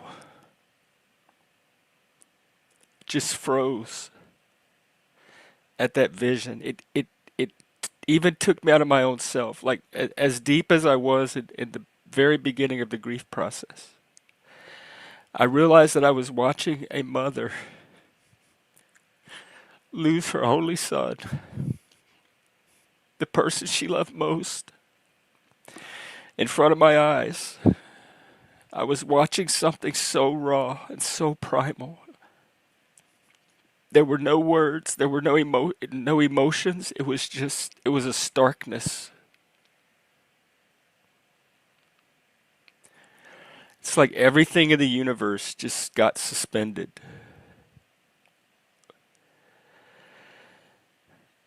And then I kind of it I was pulled back into the grief and it took we were there for hours. We like 5 or 6 hours. It was a long, slow process. And they brought in the priest.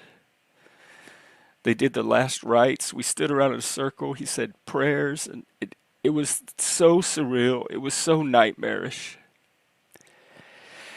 It raised so many things inside of me that I wasn't prepared to witness or face that night. And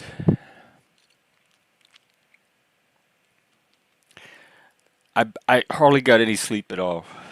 And I woke up the next day very early, and she stayed. She wanted to be there when they turned the machine off because by law, I think the oxygen level or the blood count or something has to be a certain level before they can actually turn it off, even though the person's gone way before that.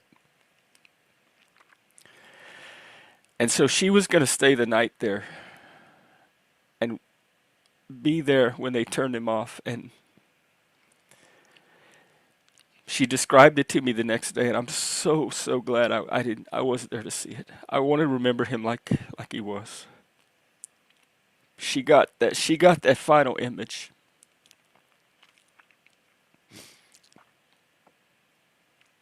And the next day I woke up and I kind of oriented myself to reality, and I'm like, okay, I'm waiting on the call. And she called that morning and she said, it's official. He's gone.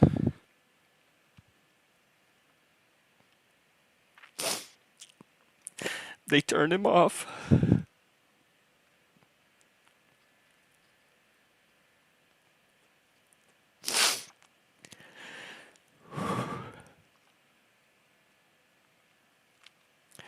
And something in me just got really calm. And I said, okay, what do you need from me? What do you need from me right now? What could I do for you? And she said she was on her way home and that there was a lot of laundry that needed to be done. And I immediately went into laundry. And I didn't do laundry. I'm not a laundry person. I found every piece of clothing in the house. I walked all over the house. I picked up clothing. I had baskets and baskets of laundry. And I just, all day long, I was like an automaton. It's like thinking about laundry and what do I need to do next? I need to do the washing powder. I need to swap the loads out. I need to do it. It allowed my mind something to do that could isolate it from all of the reality that was impinging upon it. And that whole day, for hours, like most of the day, I just did laundry. I didn't think about anything. I just focused on what was the next thing I needed to do with the clothes. And then after that, I collapsed. By the end of the day, I was non-functional. I was not even in reality. Your reality gets split because your mind is still in the reality that he's in, because you can't imagine a reality without him, except you just entered that reality. So for a long time with grief, there can be this sensation of being in two worlds at the same time. The world of memory, which seems more real, and then the actual reality, which is very dim and vague. I didn't care about reality at all. There could be a nuclear bomb drop on the United States. It would not have fazed me. I'd be like, oh, okay, that's nice. I don't care about anything. And then I've told the story from this point to the trip to Death Valley out in the desert that started to turn all of that around. And now that I think about it, a type of, it was a spiritual feeling. It was healing. It was peaceful. It gave me that little break in my mind, that little pause, that little calm spot. And that's the spot I always try to find in a crisis or when I'm having some kind of turbulent emotion going on inside of me or when I'm going through that disintegration process. I try to find that little grounded point that I've built inside of myself that I know is there.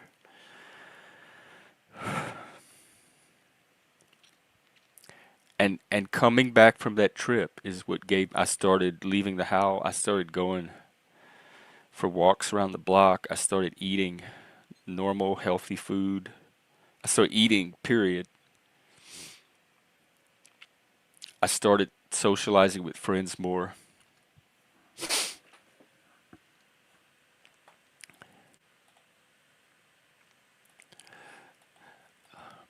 Nancy, yeah, you're welcome up anytime. And if you ever want to do a one-on-one, we can do that too, so you won't have the distractions. In fact, I think I'm going to make that a new policy. If people really want to talk and get something out or have a topic they want to explore, they can invoke, and I'm even going to make an icon, a topic icon. And when they invoke this icon, I'll put it up in the corner. And as long as the icon's activated, that person has the floor. And they can either request a one-on-one with just me and the person, or that the people, or they can have specific people on panel that they think are going to contribute to the conversation, etc. So basically, they're going to get the talking stick, and then they'll get to moderate the panel and who the best people for the conversation they want to have is.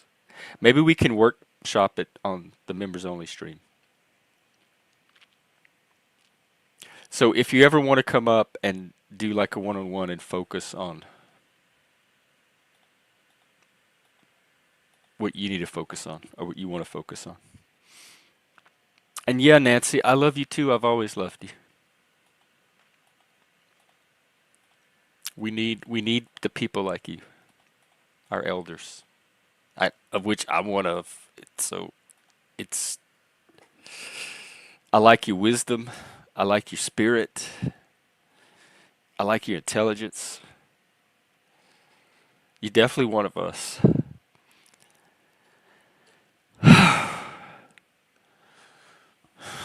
I want to go for a walk, or let's check in on Moose Radio. That's been very healing lately.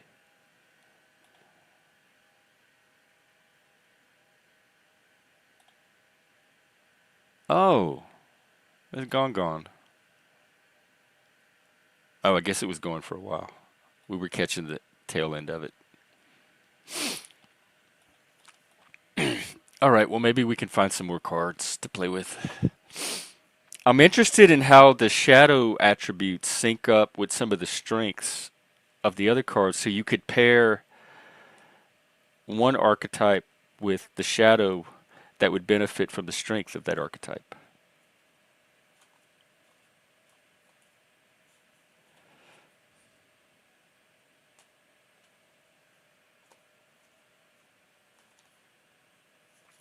I'm trying to find some that I think might be applicable to what we're trying to do here on the channel. Oh, wrong stack.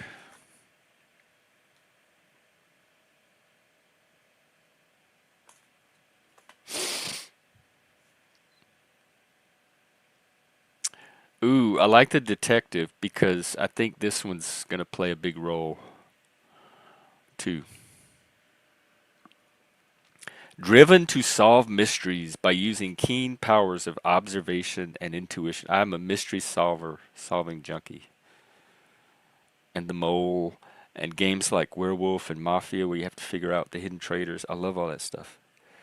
The shadow may seek information without honoring the privacy boundaries of others, can become a stalker or voyeur.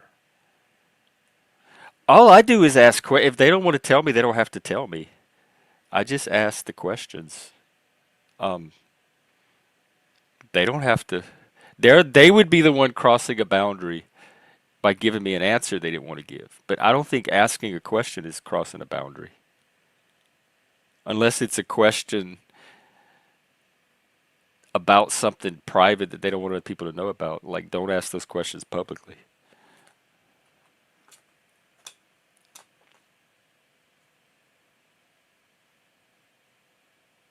Ooh, oh, the warrior might be a good one too. Because we definitely have our warriors and are going to need our warriors in the community. And I had the whole Warriors of Light theme going over my head for a second there too. Which, look, his sword is glowing light. Willingly and bravely sacrifices security, comfort, and if necessary, life to protect, guard, and defend family, community, country, and principle. These are the protectors. When men provide, preside, and protect, this is the protect part. This is the military. This is the law enforcement. This is the people here that keep the panel organized, keep the undesirable elements out so that the desirable elements can grow and thrive. The shadow. This is one to pay attention to. Aggressive, combative, and bullying.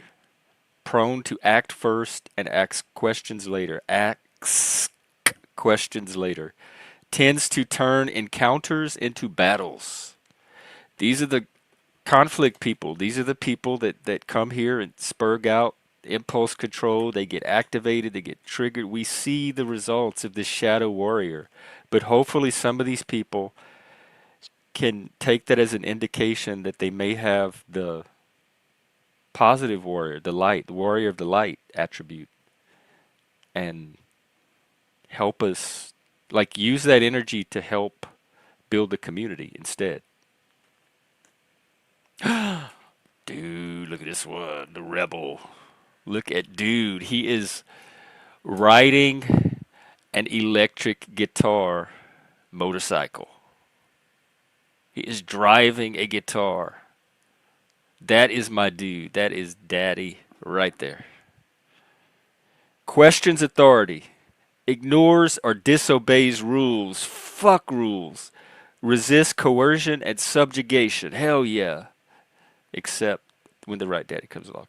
And often challenges the conscience of conformists. How many rebels show up here? Let's find out what's bad about them. In their immaturity, may only know what they are against, but not what they are for. So it's easy to rebel against something that already exists. But what value is driving that rebellion that you can bring into the world? If you don't like what exists and it has you that mad and angry and activated, what is behind that anger that you can bring into the world that's positive? Because you're probably rebelling and angry because there's something in you that is aware of better.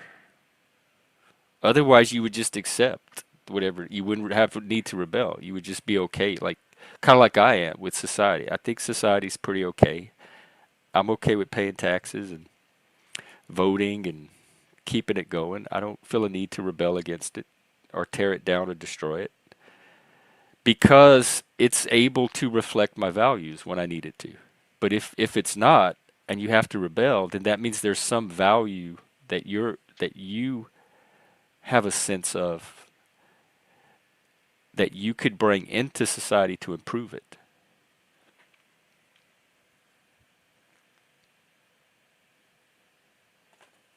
The eternal child, I think, shows up here too. Able to see the world with childlike joy and wonder and elicit playful responses from others. Hee hee hee, how cute. The shadow side, unable to accept adult responsibilities. These are people that are never going to grow up. The puer eternus, the eternal child. I have a giant, giant eternal child in me. This whole project is me trying to grow up. Um, these are people that are going to have to be carried their whole life. They're always going to have somebody else to prop them up. The addict. Look at this bong. Um,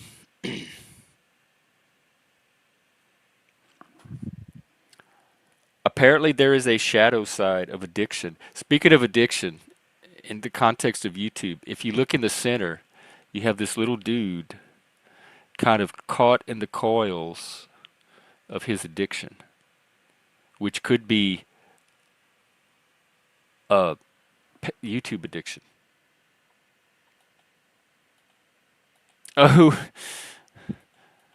I don't think you're a ninny.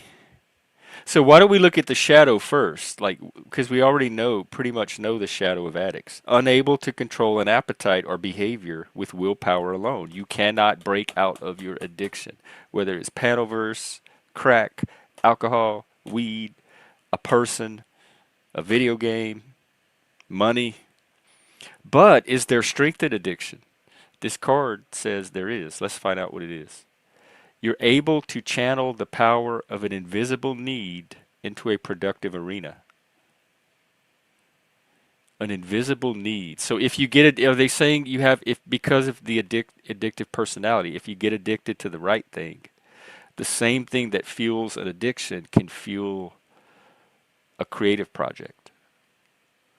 So like getting addicted to making AI videos would be a strength of using that addictive drive in a positive way. If that's how I'm interpreting it.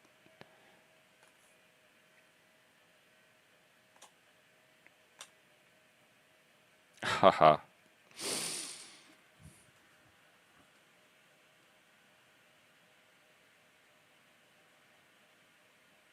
She on her scooter. Scooting down her own path, and oh my god, she has sperm all over her dress. What is that about? Rainbow sperm. Are y'all seeing this? No wonder she's an outsider. Well, let's find out about her. Oh my god, she has blades for feet too. Yikes. Cherishes freedom from the status quo and is highly valued for ability to offer unconventional perspectives. I love my people. The shadow can feel like a fish out of water, may invent or magnify differences that are of little consequence to position the self as special or above the crowd. The special flower syndrome. I don't think I'm any more special or less special than anybody else. I mean, the same nature. We all came from the same place. And so the fact that you exist gives you specialness to me because whatever made us is bigger than any of us. And who am I to I, I don't determine that. And so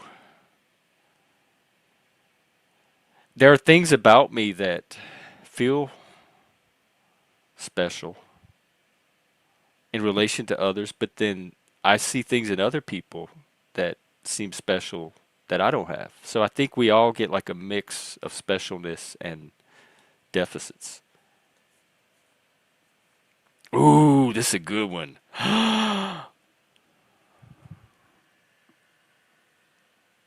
The provocateur. Look who's there.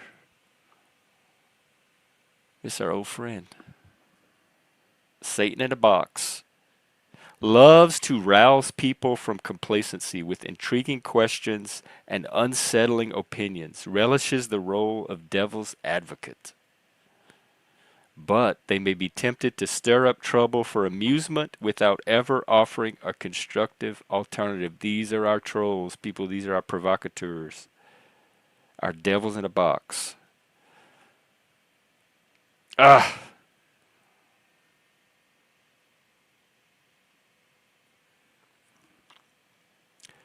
Lives by wits and ingenuity and relies on cleverness to outsmart others, evade danger, and avoid the consequences of their mischievousness. But they can be so smug about their cleverness that they may not realize until too late that the person they have outsmarted is themselves. I've seen this happen so many times. This is hubris. This is when you think you're doing the playing and you think you're so good of a player that you don't even realize that you're playing your own self. And I've been in this situation too, so it's very hard for me to judge, although I'm sure I could find it in me.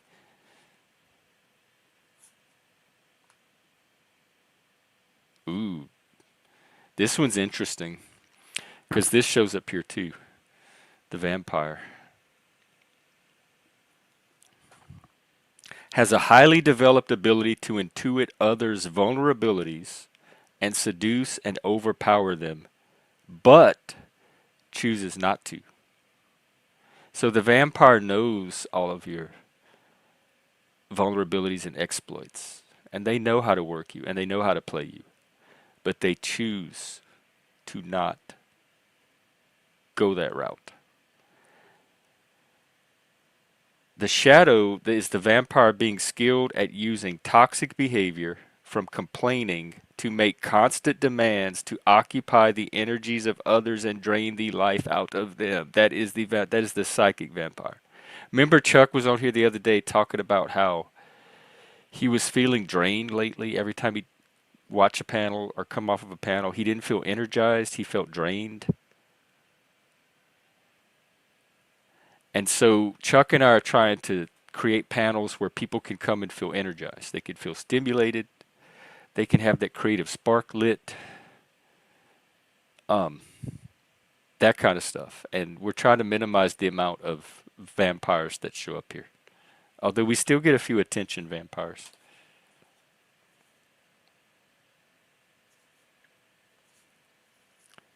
There's a lot I'm going to skip over, like the traditional ones, the king, the queen, the hero. I'm going to try to hit some that we may not focus on very often. This is a great one, I think, for the Panelverse as well, because this shows up here a lot. Plus, he's kind of a cool little dude. The shapeshifter. Look at that. Little man muffin. The shapeshifter is a brilliant chameleon, skilled at knowing what is needed in any situation and having the capacity to transform into that very thing. I know people like this. But the shadow is that they can get lost in their many metamorphoses and forget who they truly are, may use their ability to in manipulative, self-interested ways. Right, when you can play any role, who are you? Even to yourself, who are you? Because you can play just as many roles with your own self.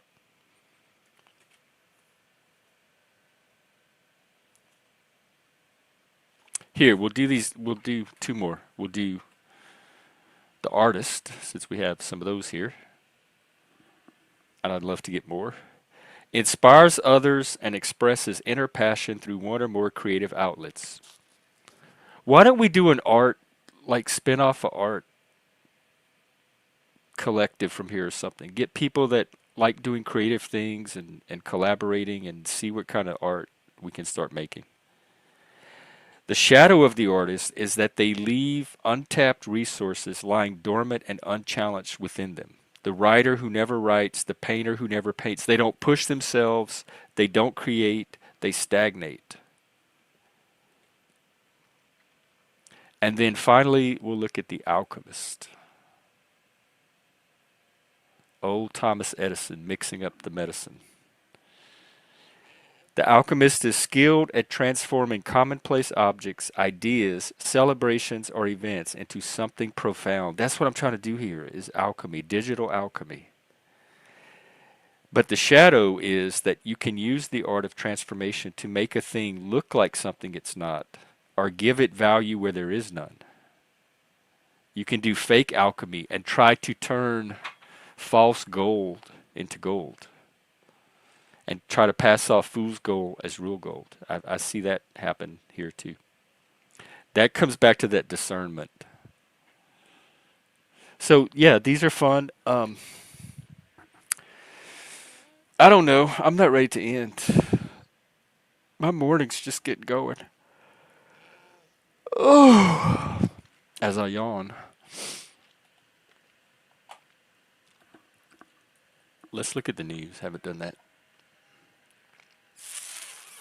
No Kings protest. I thought that movement had already kind of died out. It's so stupid because like there's nobody's try. Of course, no kings. Nobody's wanting kings. These people seem very. That's they're delusional, but they're seeing the other side through a very, very, very distorted lens, I think, and it being inflamed by social media as well and enhanced. I remember in the run up to the election, we were on the edge of losing our democracy. This was the final battle. Everything's this hyperbolic grand final battle. Like they're more apocalyptic right now than a lot of the Christians that I knew growing up. And so much of it is in the imagination. What's actually going on in the world right now that we need to worry about right this moment, like crisis level, that hasn't been going on for a while, and we've been fine the whole time.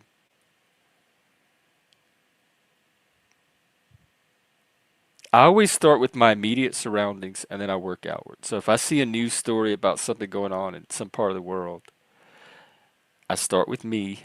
Am, am I okay? Is it having an effect on me? Is anything around me affected by it? No.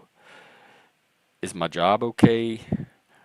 Are the people is my city okay? Is my community okay? My family, they're fine, okay.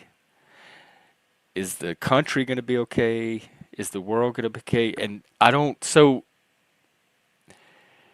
if I see something upsetting in the news or anxiety provoking, I do a check with my immediate surroundings to see if it warrants the level of anxiety that this story is raising in me. And almost always it's no. It's something happening in a remote part of the world that my personal part of the world will probably be insulated enough from to be okay. And so then I can kind of refocus and give it the proper proportion of emotion and save my actual bandwidth for practical things.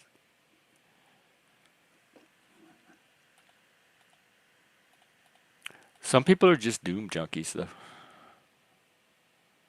I never have been. I don't like the feeling of anxiety and worry all the time. I do love a good scare, like a haunted house, but I don't like worry. Part of that going, like I went through that with Mike. His illness started at Thanksgiving Day because we would do the orphan Thanksgivings in Vegas for all the people that didn't have families, which is very common in Vegas. It's a transient town. And so he was doing Thanksgiving dinner, he was cooking all day, um, he was getting fatigued, and the remember he thought it was the heat from the oven from cooking using the oven all day, and that's when the symptoms started. And we lost him at the beginning of February. So it was just a couple of months, but it was constant doctor's appointments, blood tests, trying to figure out what was wrong in the first place.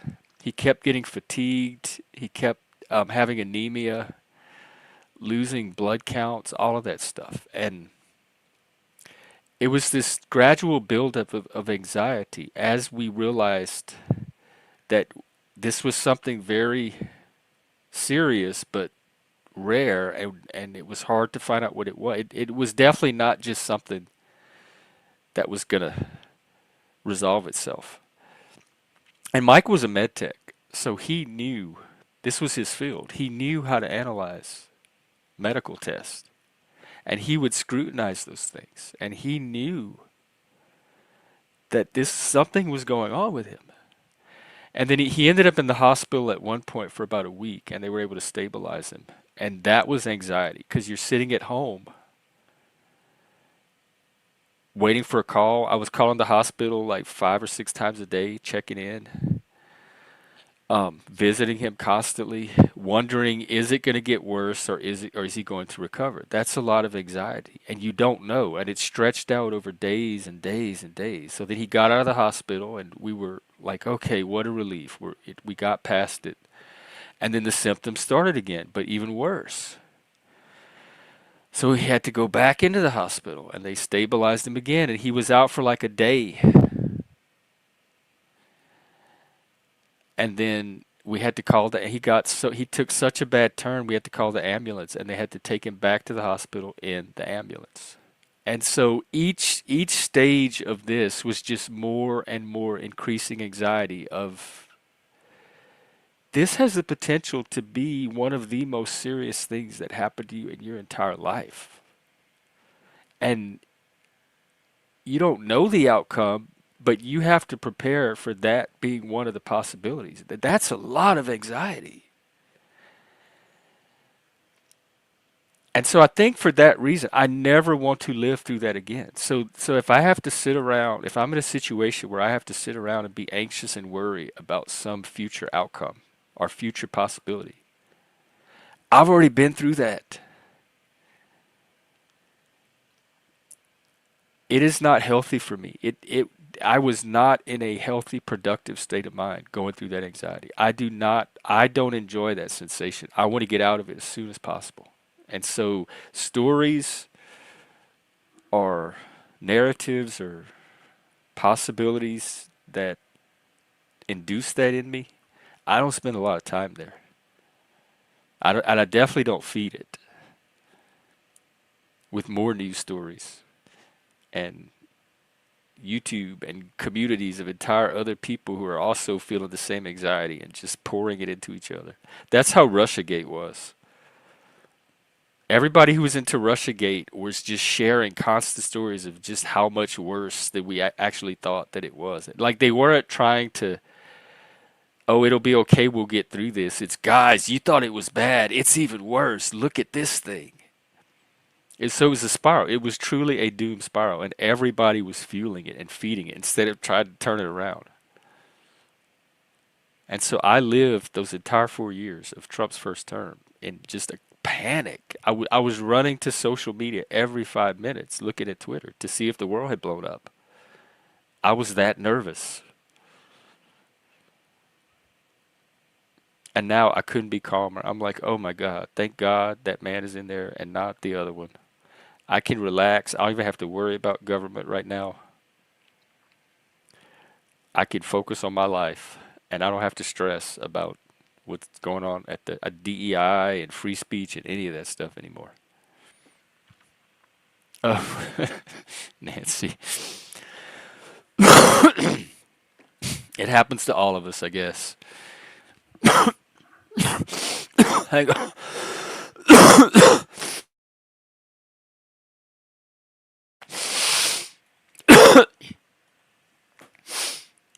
Oh, God. So no AI videos from you anytime soon, huh? You can make AI songs. It's really easy to make the songs. You just like, hey AI, make me a song about this topic in this music style, and it'll pump out a song. You can put your own lyrics to it if you want. You can make a video to it.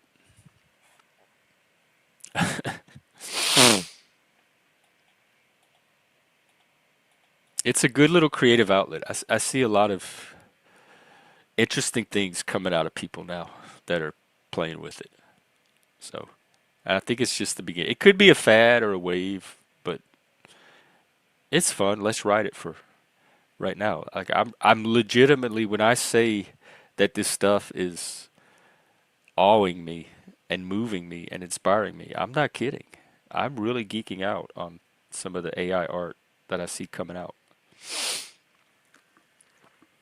And it part of the excitement of it is not even the art itself, but the potential for the kind of stuff I like to do, which is growth, development, insight, creativity, community building, connection, that kind of stuff. Incorporating the AI tools to make that better. Oh my God, I've been 2.5 hours. All right, well, what do we want to do here? Also, I mentioned we're watching True Detective at some point in the Discord today.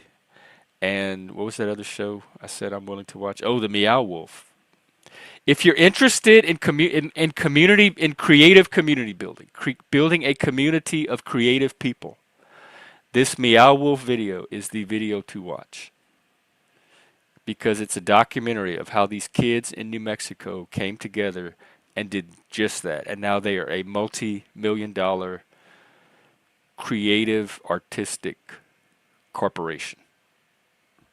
They're like a creativity factory. So I think that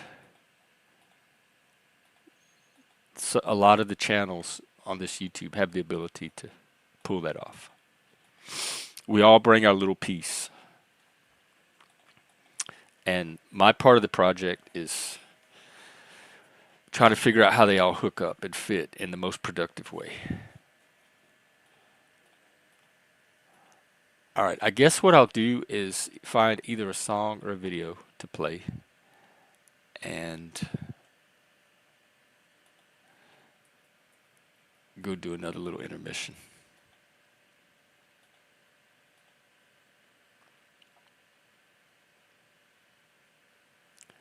Where did Moose Radio go? Moose! You took off your Moose Radio. Dude, where'd it go? Ah!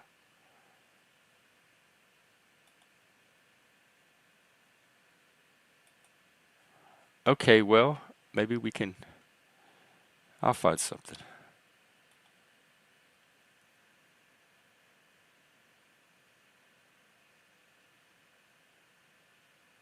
Oh, and Taylor Swift has a new album out. I haven't listened to all of it yet, but it's poppy.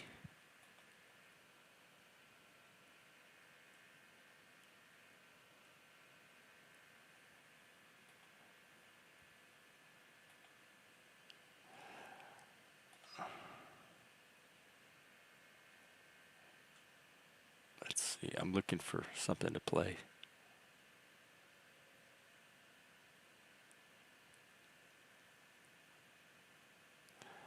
All right, I'll just play a song, I guess. Enjoy, and I'll be back in a minute or two.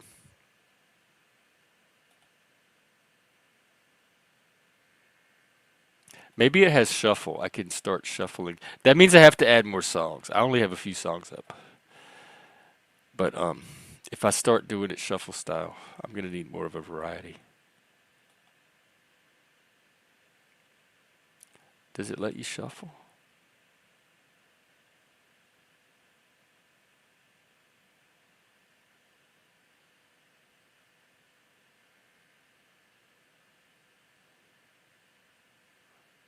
Well, just start there and see what happens. All right, I'll be back.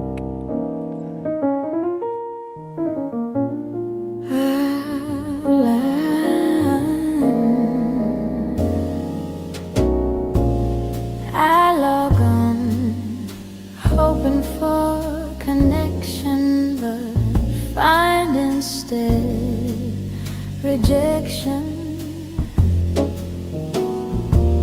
Each comment cuts me like a knife so keen. I'm too sensitive for this screen. Delicate, delicate, that's what they call me. Tears fall like rain for all the world to see.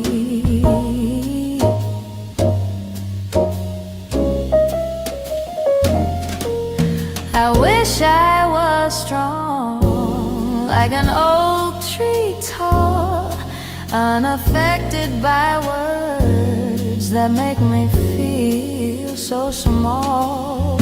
delicate, delicate, that's what they call me. Tears fall like rain for all the world to see. Maybe someday I'll learn to cope, but until then I'll just hold on to hope.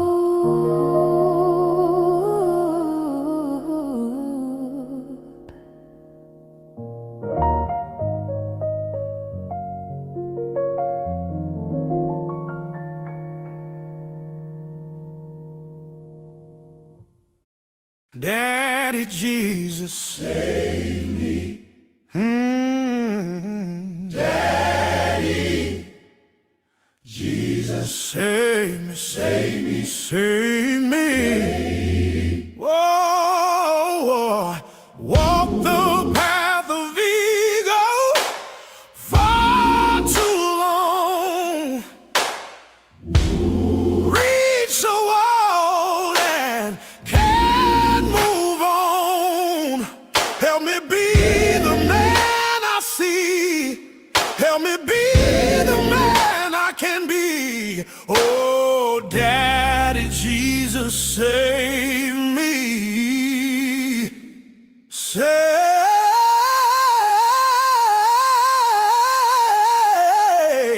me. Please fill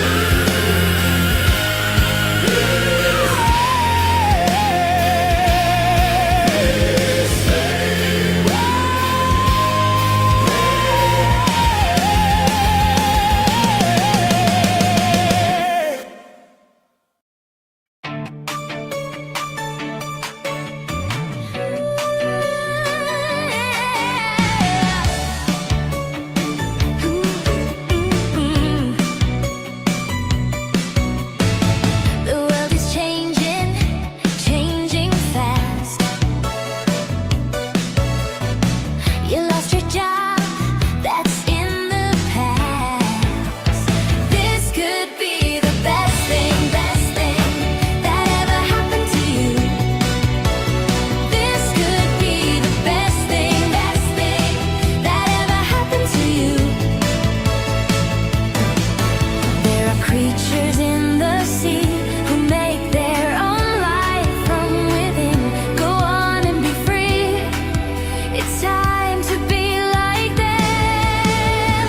This could be the best thing that ever happened to you. This could be the best thing that ever happened to you. Draw your own blueprint, make your own map. Go be pioneers and don't look back. That was the old way. It will be hard not knowing what's ahead. That was the old way. But this is your world now. Don't look backwards.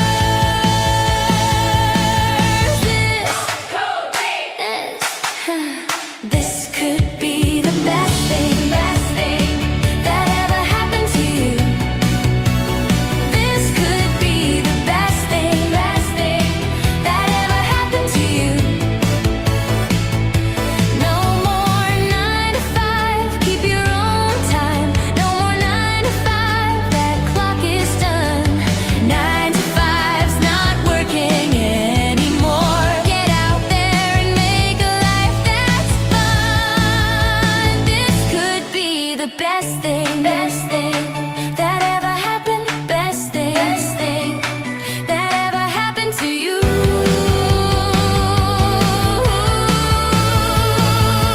This could be the best thing that ever happened. Best thing that ever happened to you.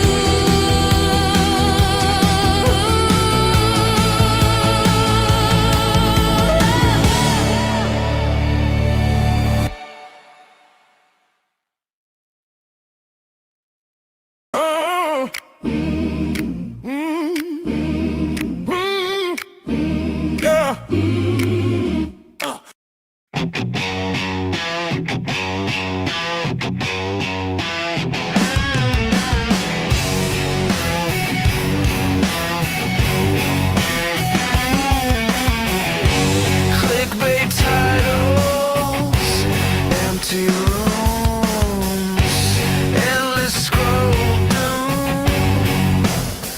Another late night, staring at the screen.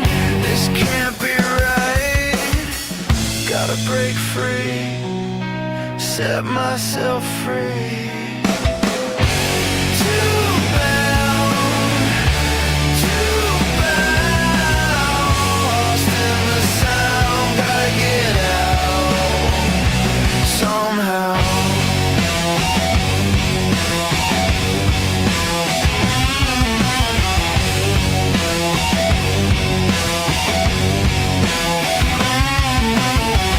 Live panel drama, keyboard wars, virtual nirvana,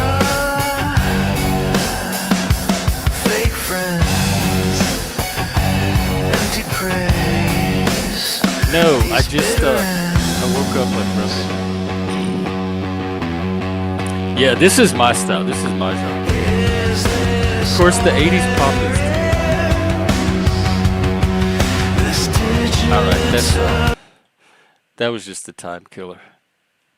So, Frank, are you up? When are we watching our thing?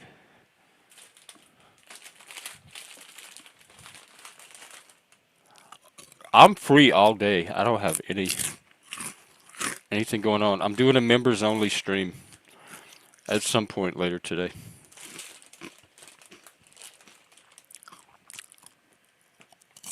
That's it?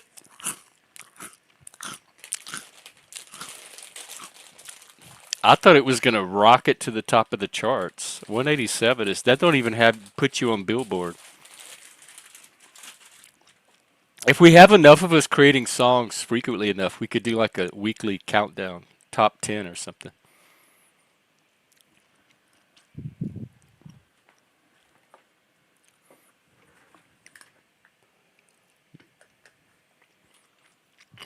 I haven't been inspired to do music lately. All of my inspiration seems to be channeled into this personal growth stuff, like all this mythopoeic stuff. And spirituality and finding that self-empowerment, finding that thing to unlock the next level inside of you, that creativity. But I could use music for that. I just need to figure out how to tie it together and get inspired. I know my creative process, and when I start getting really involved with something, it's usually telling me that's the next direction to go in. And I almost want to just immerse myself in the streaming now. I'm trying to reduce my hours at work to free up some time, and I think I want to stream more, not less, and keep workshopping a lot of this. So here's what I think my role is and what I'm good at. I can generate the content. The whatever happens on here. No, this is hear me out, Frank. This is crazy. I'm not the junkie you think I am. And I'm the supplier. I'm not here for other people's channels, really. I'm here to supply something that other people come here for. I come here too because I get something out of it, but it's the same stuff I get out of sitting in a room by myself all day. So y'all are getting something new from it. So I'm more of the supplier than the junkie. But I will admit to I was definitely an AOL addict. That was a bad addiction. That's how I know, like I recognize some of this addiction when I see it, because I've been through it. To the point of I wasn't eating or even going to the restroom or sleeping because I couldn't get out of that computer chair and break away from that screen. It was that bad. Like my health was starting to suffer. I can generate lots and lots of just random experimental content. Like you never know what's going to come out of the stream. It's kind of like a laboratory. We come here, we play around with all the different chemicals, we pour some together each stream and we see what happens. And a producer, a good producer or director or channel strategist or something would be able to take all of that and help shape it into something like this works, this didn't work, focus more on this, do this better, take these parts and put these parts together, and eventually would start to form it into some kind of structured presentation that every time people tuned in, there'd be a loose format they could expect. And like practical ways to tie it to other, because this channel, remember, is only part of the experience. We have the Discord. I want this to continue outside of the channel. I want to start doing in-person groups when I can make them. The road trip is still on the table. So I would want to be collaborating with someone that can help guide me on all of this. I can do the on-the-ground stuff and just keep the content generated. And then somebody can like stand above and look at the big picture and start shaping it into something, or helping me to shape it into something, because I would want some collaboration with it. Do you write your own lyrics, Frank? Like, walk us through how you came up with brown cow and brown chicken as a lyric.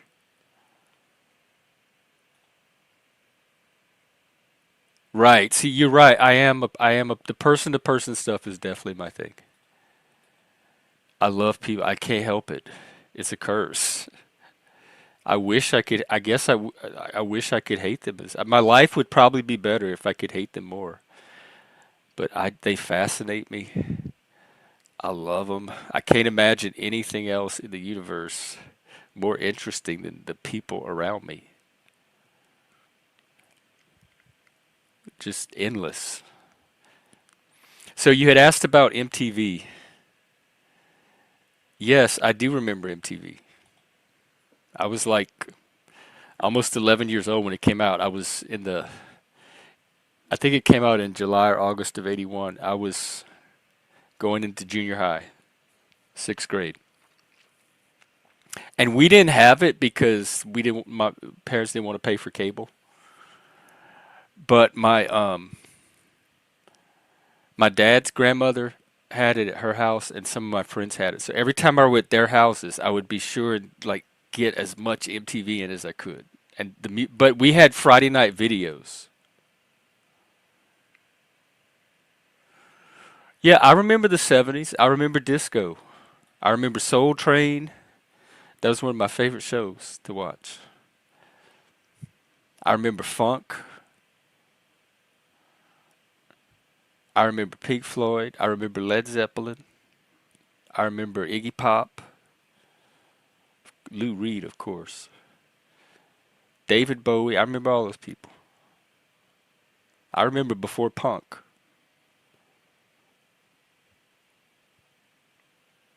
Yeah. Oh, I see what you're saying. Yes, when it was the music, and the music would carry you into its own world. Because one thing about MTV was they biased you visually so when you heard the Eurythmics "Sweet Dreams" come on the radio, you immediately pictured her in the boardroom banging the whip and the cows with the mask on their and all that stuff. And so you couldn't let your own mind wander in the song because the video captured that experience already. And one thing I would do when I was listening to music is I would make up videos in my head to the other songs that didn't have videos to them. And so I would have these like head canon videos going. I loved creating them. And they weren't like imaginary creations. They were in person. Like it would require actors and they were choreographed and staged and we would scout out actual locations to film them at, and they would have little storylines like the MTV videos did. That's what I was inspired by. And me and my sister and the neighborhood kids, when we'd all get together and play, one of the things we'd do is we'd have music video contests where we would team up and we would all take turns and we would pick a song and we would have like an hour to go off and make a video for it. And we could go in the closets and get costumes and clothes, and then we would all go in a different room and we would somebody would direct the video and describe what happens, and we would choreograph it, and then we'd all come back and we'd act out the videos for each other. We would like stage the productions, and it was so much fun doing that. So I loved acting out music videos as a kid to the songs. I love Liquid TV. That's where I discovered Eon Flux. And um, didn't Beavis and Butthead get started there with Frog Baseball? Yeah, I tuned in every single. In fact, I used to tape them on VCR. I had like a whole VCR collection of all the original Liquid Television episodes with the MTV commercials and everything. I used to watch that and 120 minutes.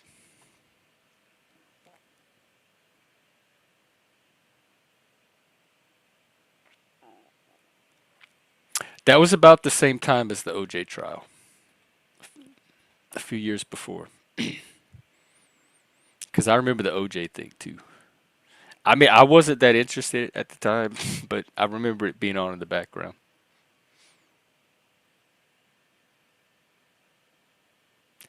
I don't know when I stopped watching. I stopped watching. If you count streaming as TV, I stopped watching it probably the last few years.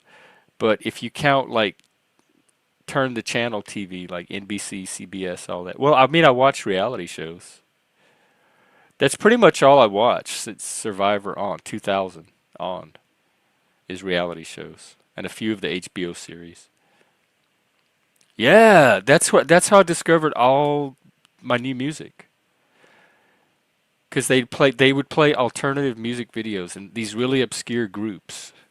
If they could put a music video together, they could get themselves on 120 minutes, and then you could go buy their record.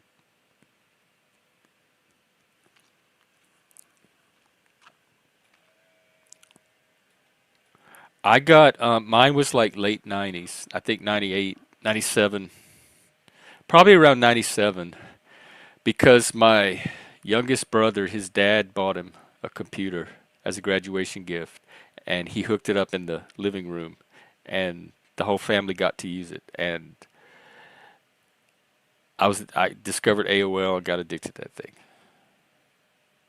I lived an hour away. I had graduated college, and I had took a job in a town an hour away in another city. And I was so addicted to AOL. When I got off of work, I would drive back to my home city to use the computer for like 2 hours and then drive back an hour to my city to go to bed and get up and go to work the next day. That's all I could think about was what's going on in in those chat rooms. What's going on? Because I hung out in the philosophy room, so there were all these deep conversations happening, like that happens on here. So it kind of had a little panelverse element to it. But then also there were all the gay chat rooms, and there were the kinky chat rooms, the dungeons, with all the S&M people that I had never gotten to talk to before. Like I didn't even know all that existed. AOL is the one that awakened me to all of that. And at least awakened to me that it was a real thing that people did in real life and not just some fantasy I thought was just in my head. And so it was both. It was like what's going on in the philosophy world with all these interesting people and what's going on with them guys. So it was like a double draw. It was getting my social and intellectual needs met and my sexual social needs met. I'm sure you did. Yes, I can see the joy from here.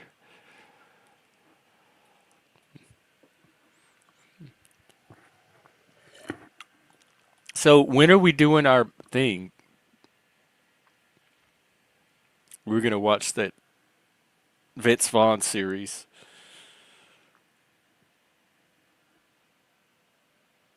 Ugh. Why am I sideways? What's going on here? There we go. Because that's another thing I want to start doing is doing more stuff on Discord. We used to do movies all the time and discussions and games and all kind of fun stuff. We've talked about role-playing games and possibly live streaming some of them, video games, movies. We can do educational. I have a ton of educational videos on different artists and poets and philosophy videos and psychology videos, stuff like that. So the potential's there. It's always been there. Once again, I'm always waiting for the people to take it to the next stage or to help me take it to the next stage. I guess that's where the leadership comes in. And part of that leadership is recruiting quality talent. And I am optimistic that that's starting to happen on here. But I also am very known to be a delusional fool and bad at reading people. So I need some other pairs of eyes to help me with this. I can't rely on my own judgment alone. Not when it comes to something as important as this. Well, I know, but I want to give other people the opportunity. People don't walk in with their shit.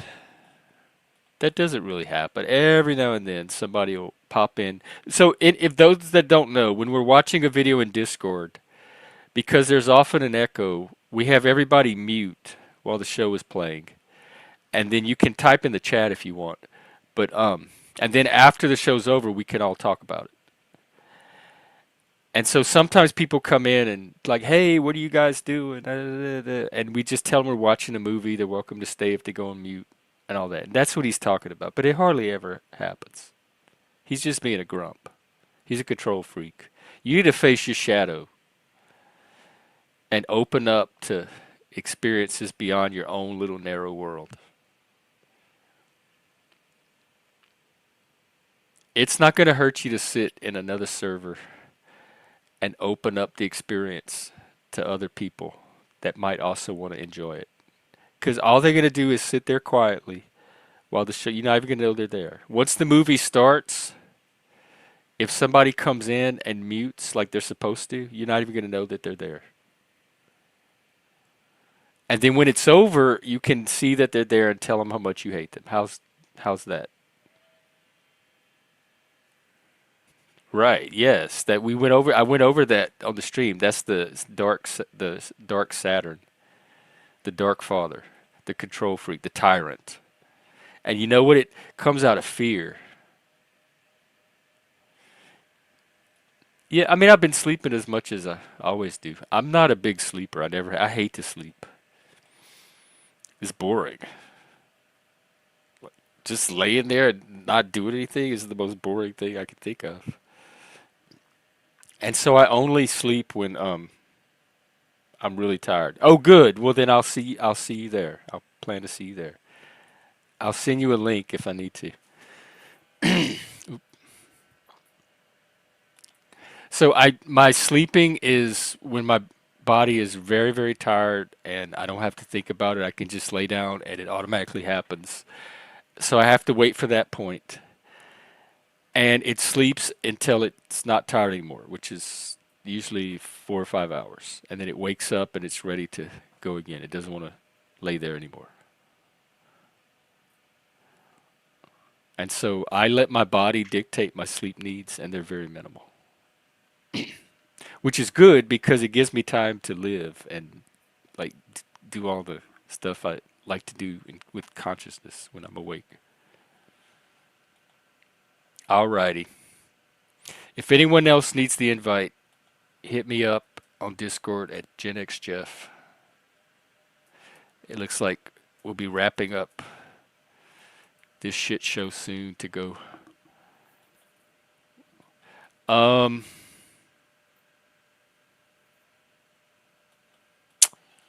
well, I'm honestly not gonna know because I'm the one that's gonna be streaming it, so I won't even be able to see the Discord at all. So I won't even know if if anybody shows up or not unless they talk. But I'm asking them to just go on mute.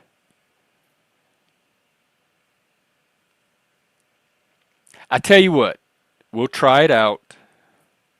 If it doesn't work, we'll move to the private server. I know you want me all to yourself. They all do. All the boys fight over me.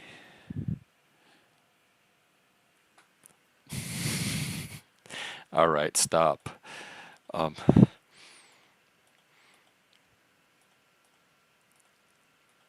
oh, hang on. What was I doing?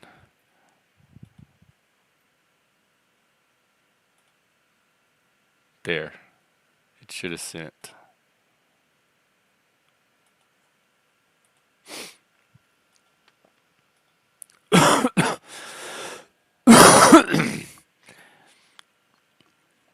I thought you had her blocked. I thought y'all blocked each other.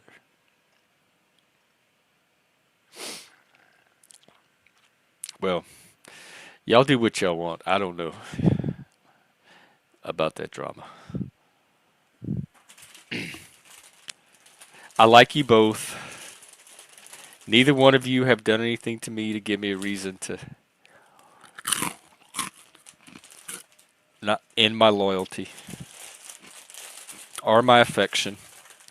I mean, you would think if Frank can't alienate my affection, who can?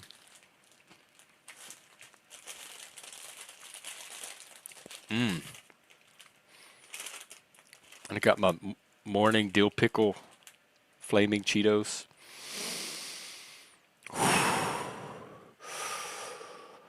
Whew, talk about a challenge. Talking about building the soul, adversity, facing the fire, the all consuming flame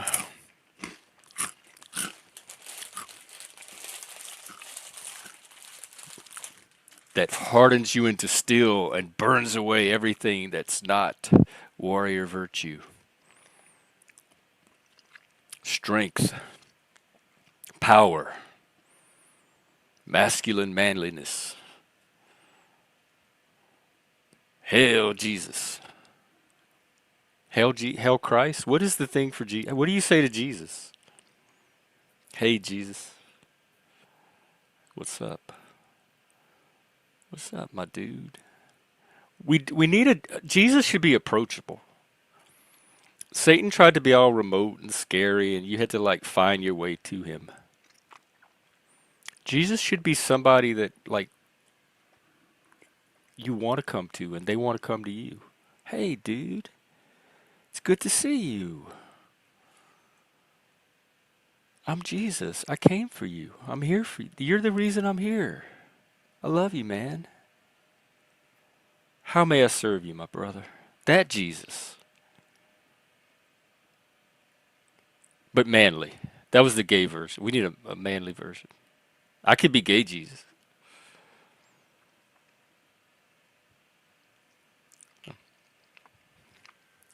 As manly Jesus? I don't. I, oh, he's not doing it for me. I know he does. He fills that daddy hole for a lot of people, but he's certainly not filling my hole. All right, Frank, you better get me out of here. Seriously, 20 minutes. All right. Jesus into Rambo. I have it's 16 years still qualifies as having had sex. Nobody said it had to be recent. Besides, I have better sex with myself anyway, and on the phone. So this phone sex, phone boning count? Because if it does, then it's been like at least 3 years. I'm working on it. You see me doing it live right here on the stream. The whole world is watching me get the shit together. So quit looking foolish and go make your coffee. Your 20-minute coffee. Yeah. All right. I'm going to wind down and head to the Discord. We're going to start our True Detective series, season 2 series. Vince Vaughn, Colin Farrell, Rachel McAdams, some white guy, I forget his name, Taylor Kitsch, is he a person? And the lovely, enchanting Kelly Riley, my nominee for best modern representation of positive, genuine feminine power. So Join us there. Wasn't she good? I wouldn't, if women were like her, I wouldn't hate women. I wouldn't even be a misogynist. Because you know what? She's not adversarial with the men. She's aware of her strength and her power, but she sees herself as an equal and she partners with them. She doesn't have all these little hang-ups about having to prove something on behalf of women and this. She's just there to get shit done like everybody else, and she knows what she brings to the situation. No, I don't, but my shadow does. The misogyny. It's the misogynistic tyrant that wants to dominate everybody and everything. And women are very both easy to dominate and very challenging to dominate because they don't stay dominated. And they're always trying to like liberate themselves and stuff. See that the shadow, exactly what I'm talking about. So we're working through all that. We do shadow work on here, and we have those Jeep form games. We could explore that. We could do a Jeep form game where someone is a misogynist and has it plays out in the game, and they have to wrestle with the reality of it in themselves and the consequences of it. But I kind of come from a misandric culture too. People did not have a high opinion about men where I grew up. So I've seen both, and but I guess the shadow side of that, or the strength side of it, is I'm a very committed, positive masculinist, like the positive sides of masculinity. I'm what's the opposite of misogyny? Prosogyny. So whatever my aversion to women is, it gives me an extra affinity and affiliation with men, like an extra connection with men, because to kind of balance out the misogyny. And maybe that's part of the integration, is starting to appreciate the qualities in women, or finding things in women to appreciate on the same level that I appreciate in men. They don't have to be the same thing, but the same level of appreciation for both would kind of equalize them, and that would help with the integration. And there was a second part to that, but I left my brain. I'll see if it comes back. If not, I'm going to hit the Discord.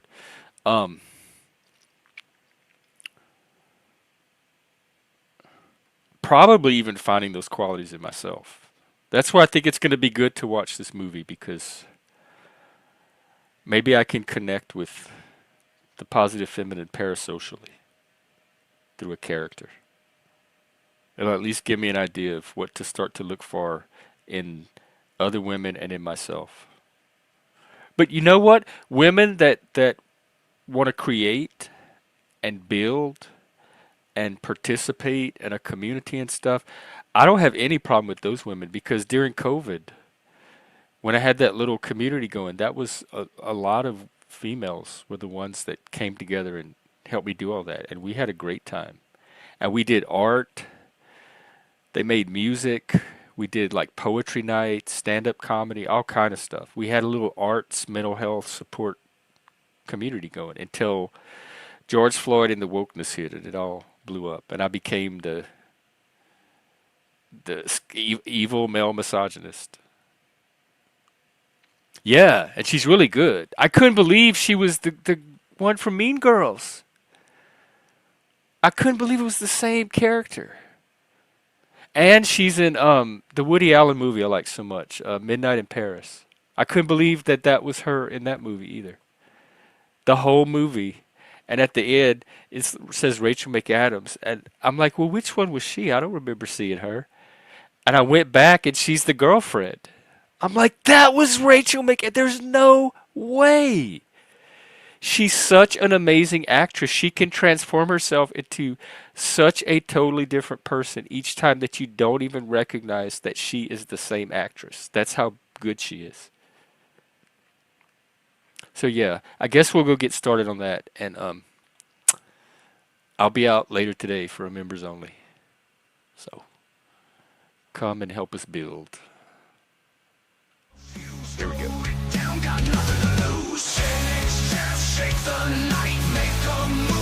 Shake this one.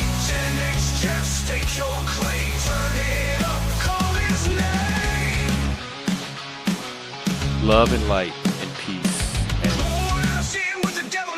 power over your shadow and everything that holds you back. See you later.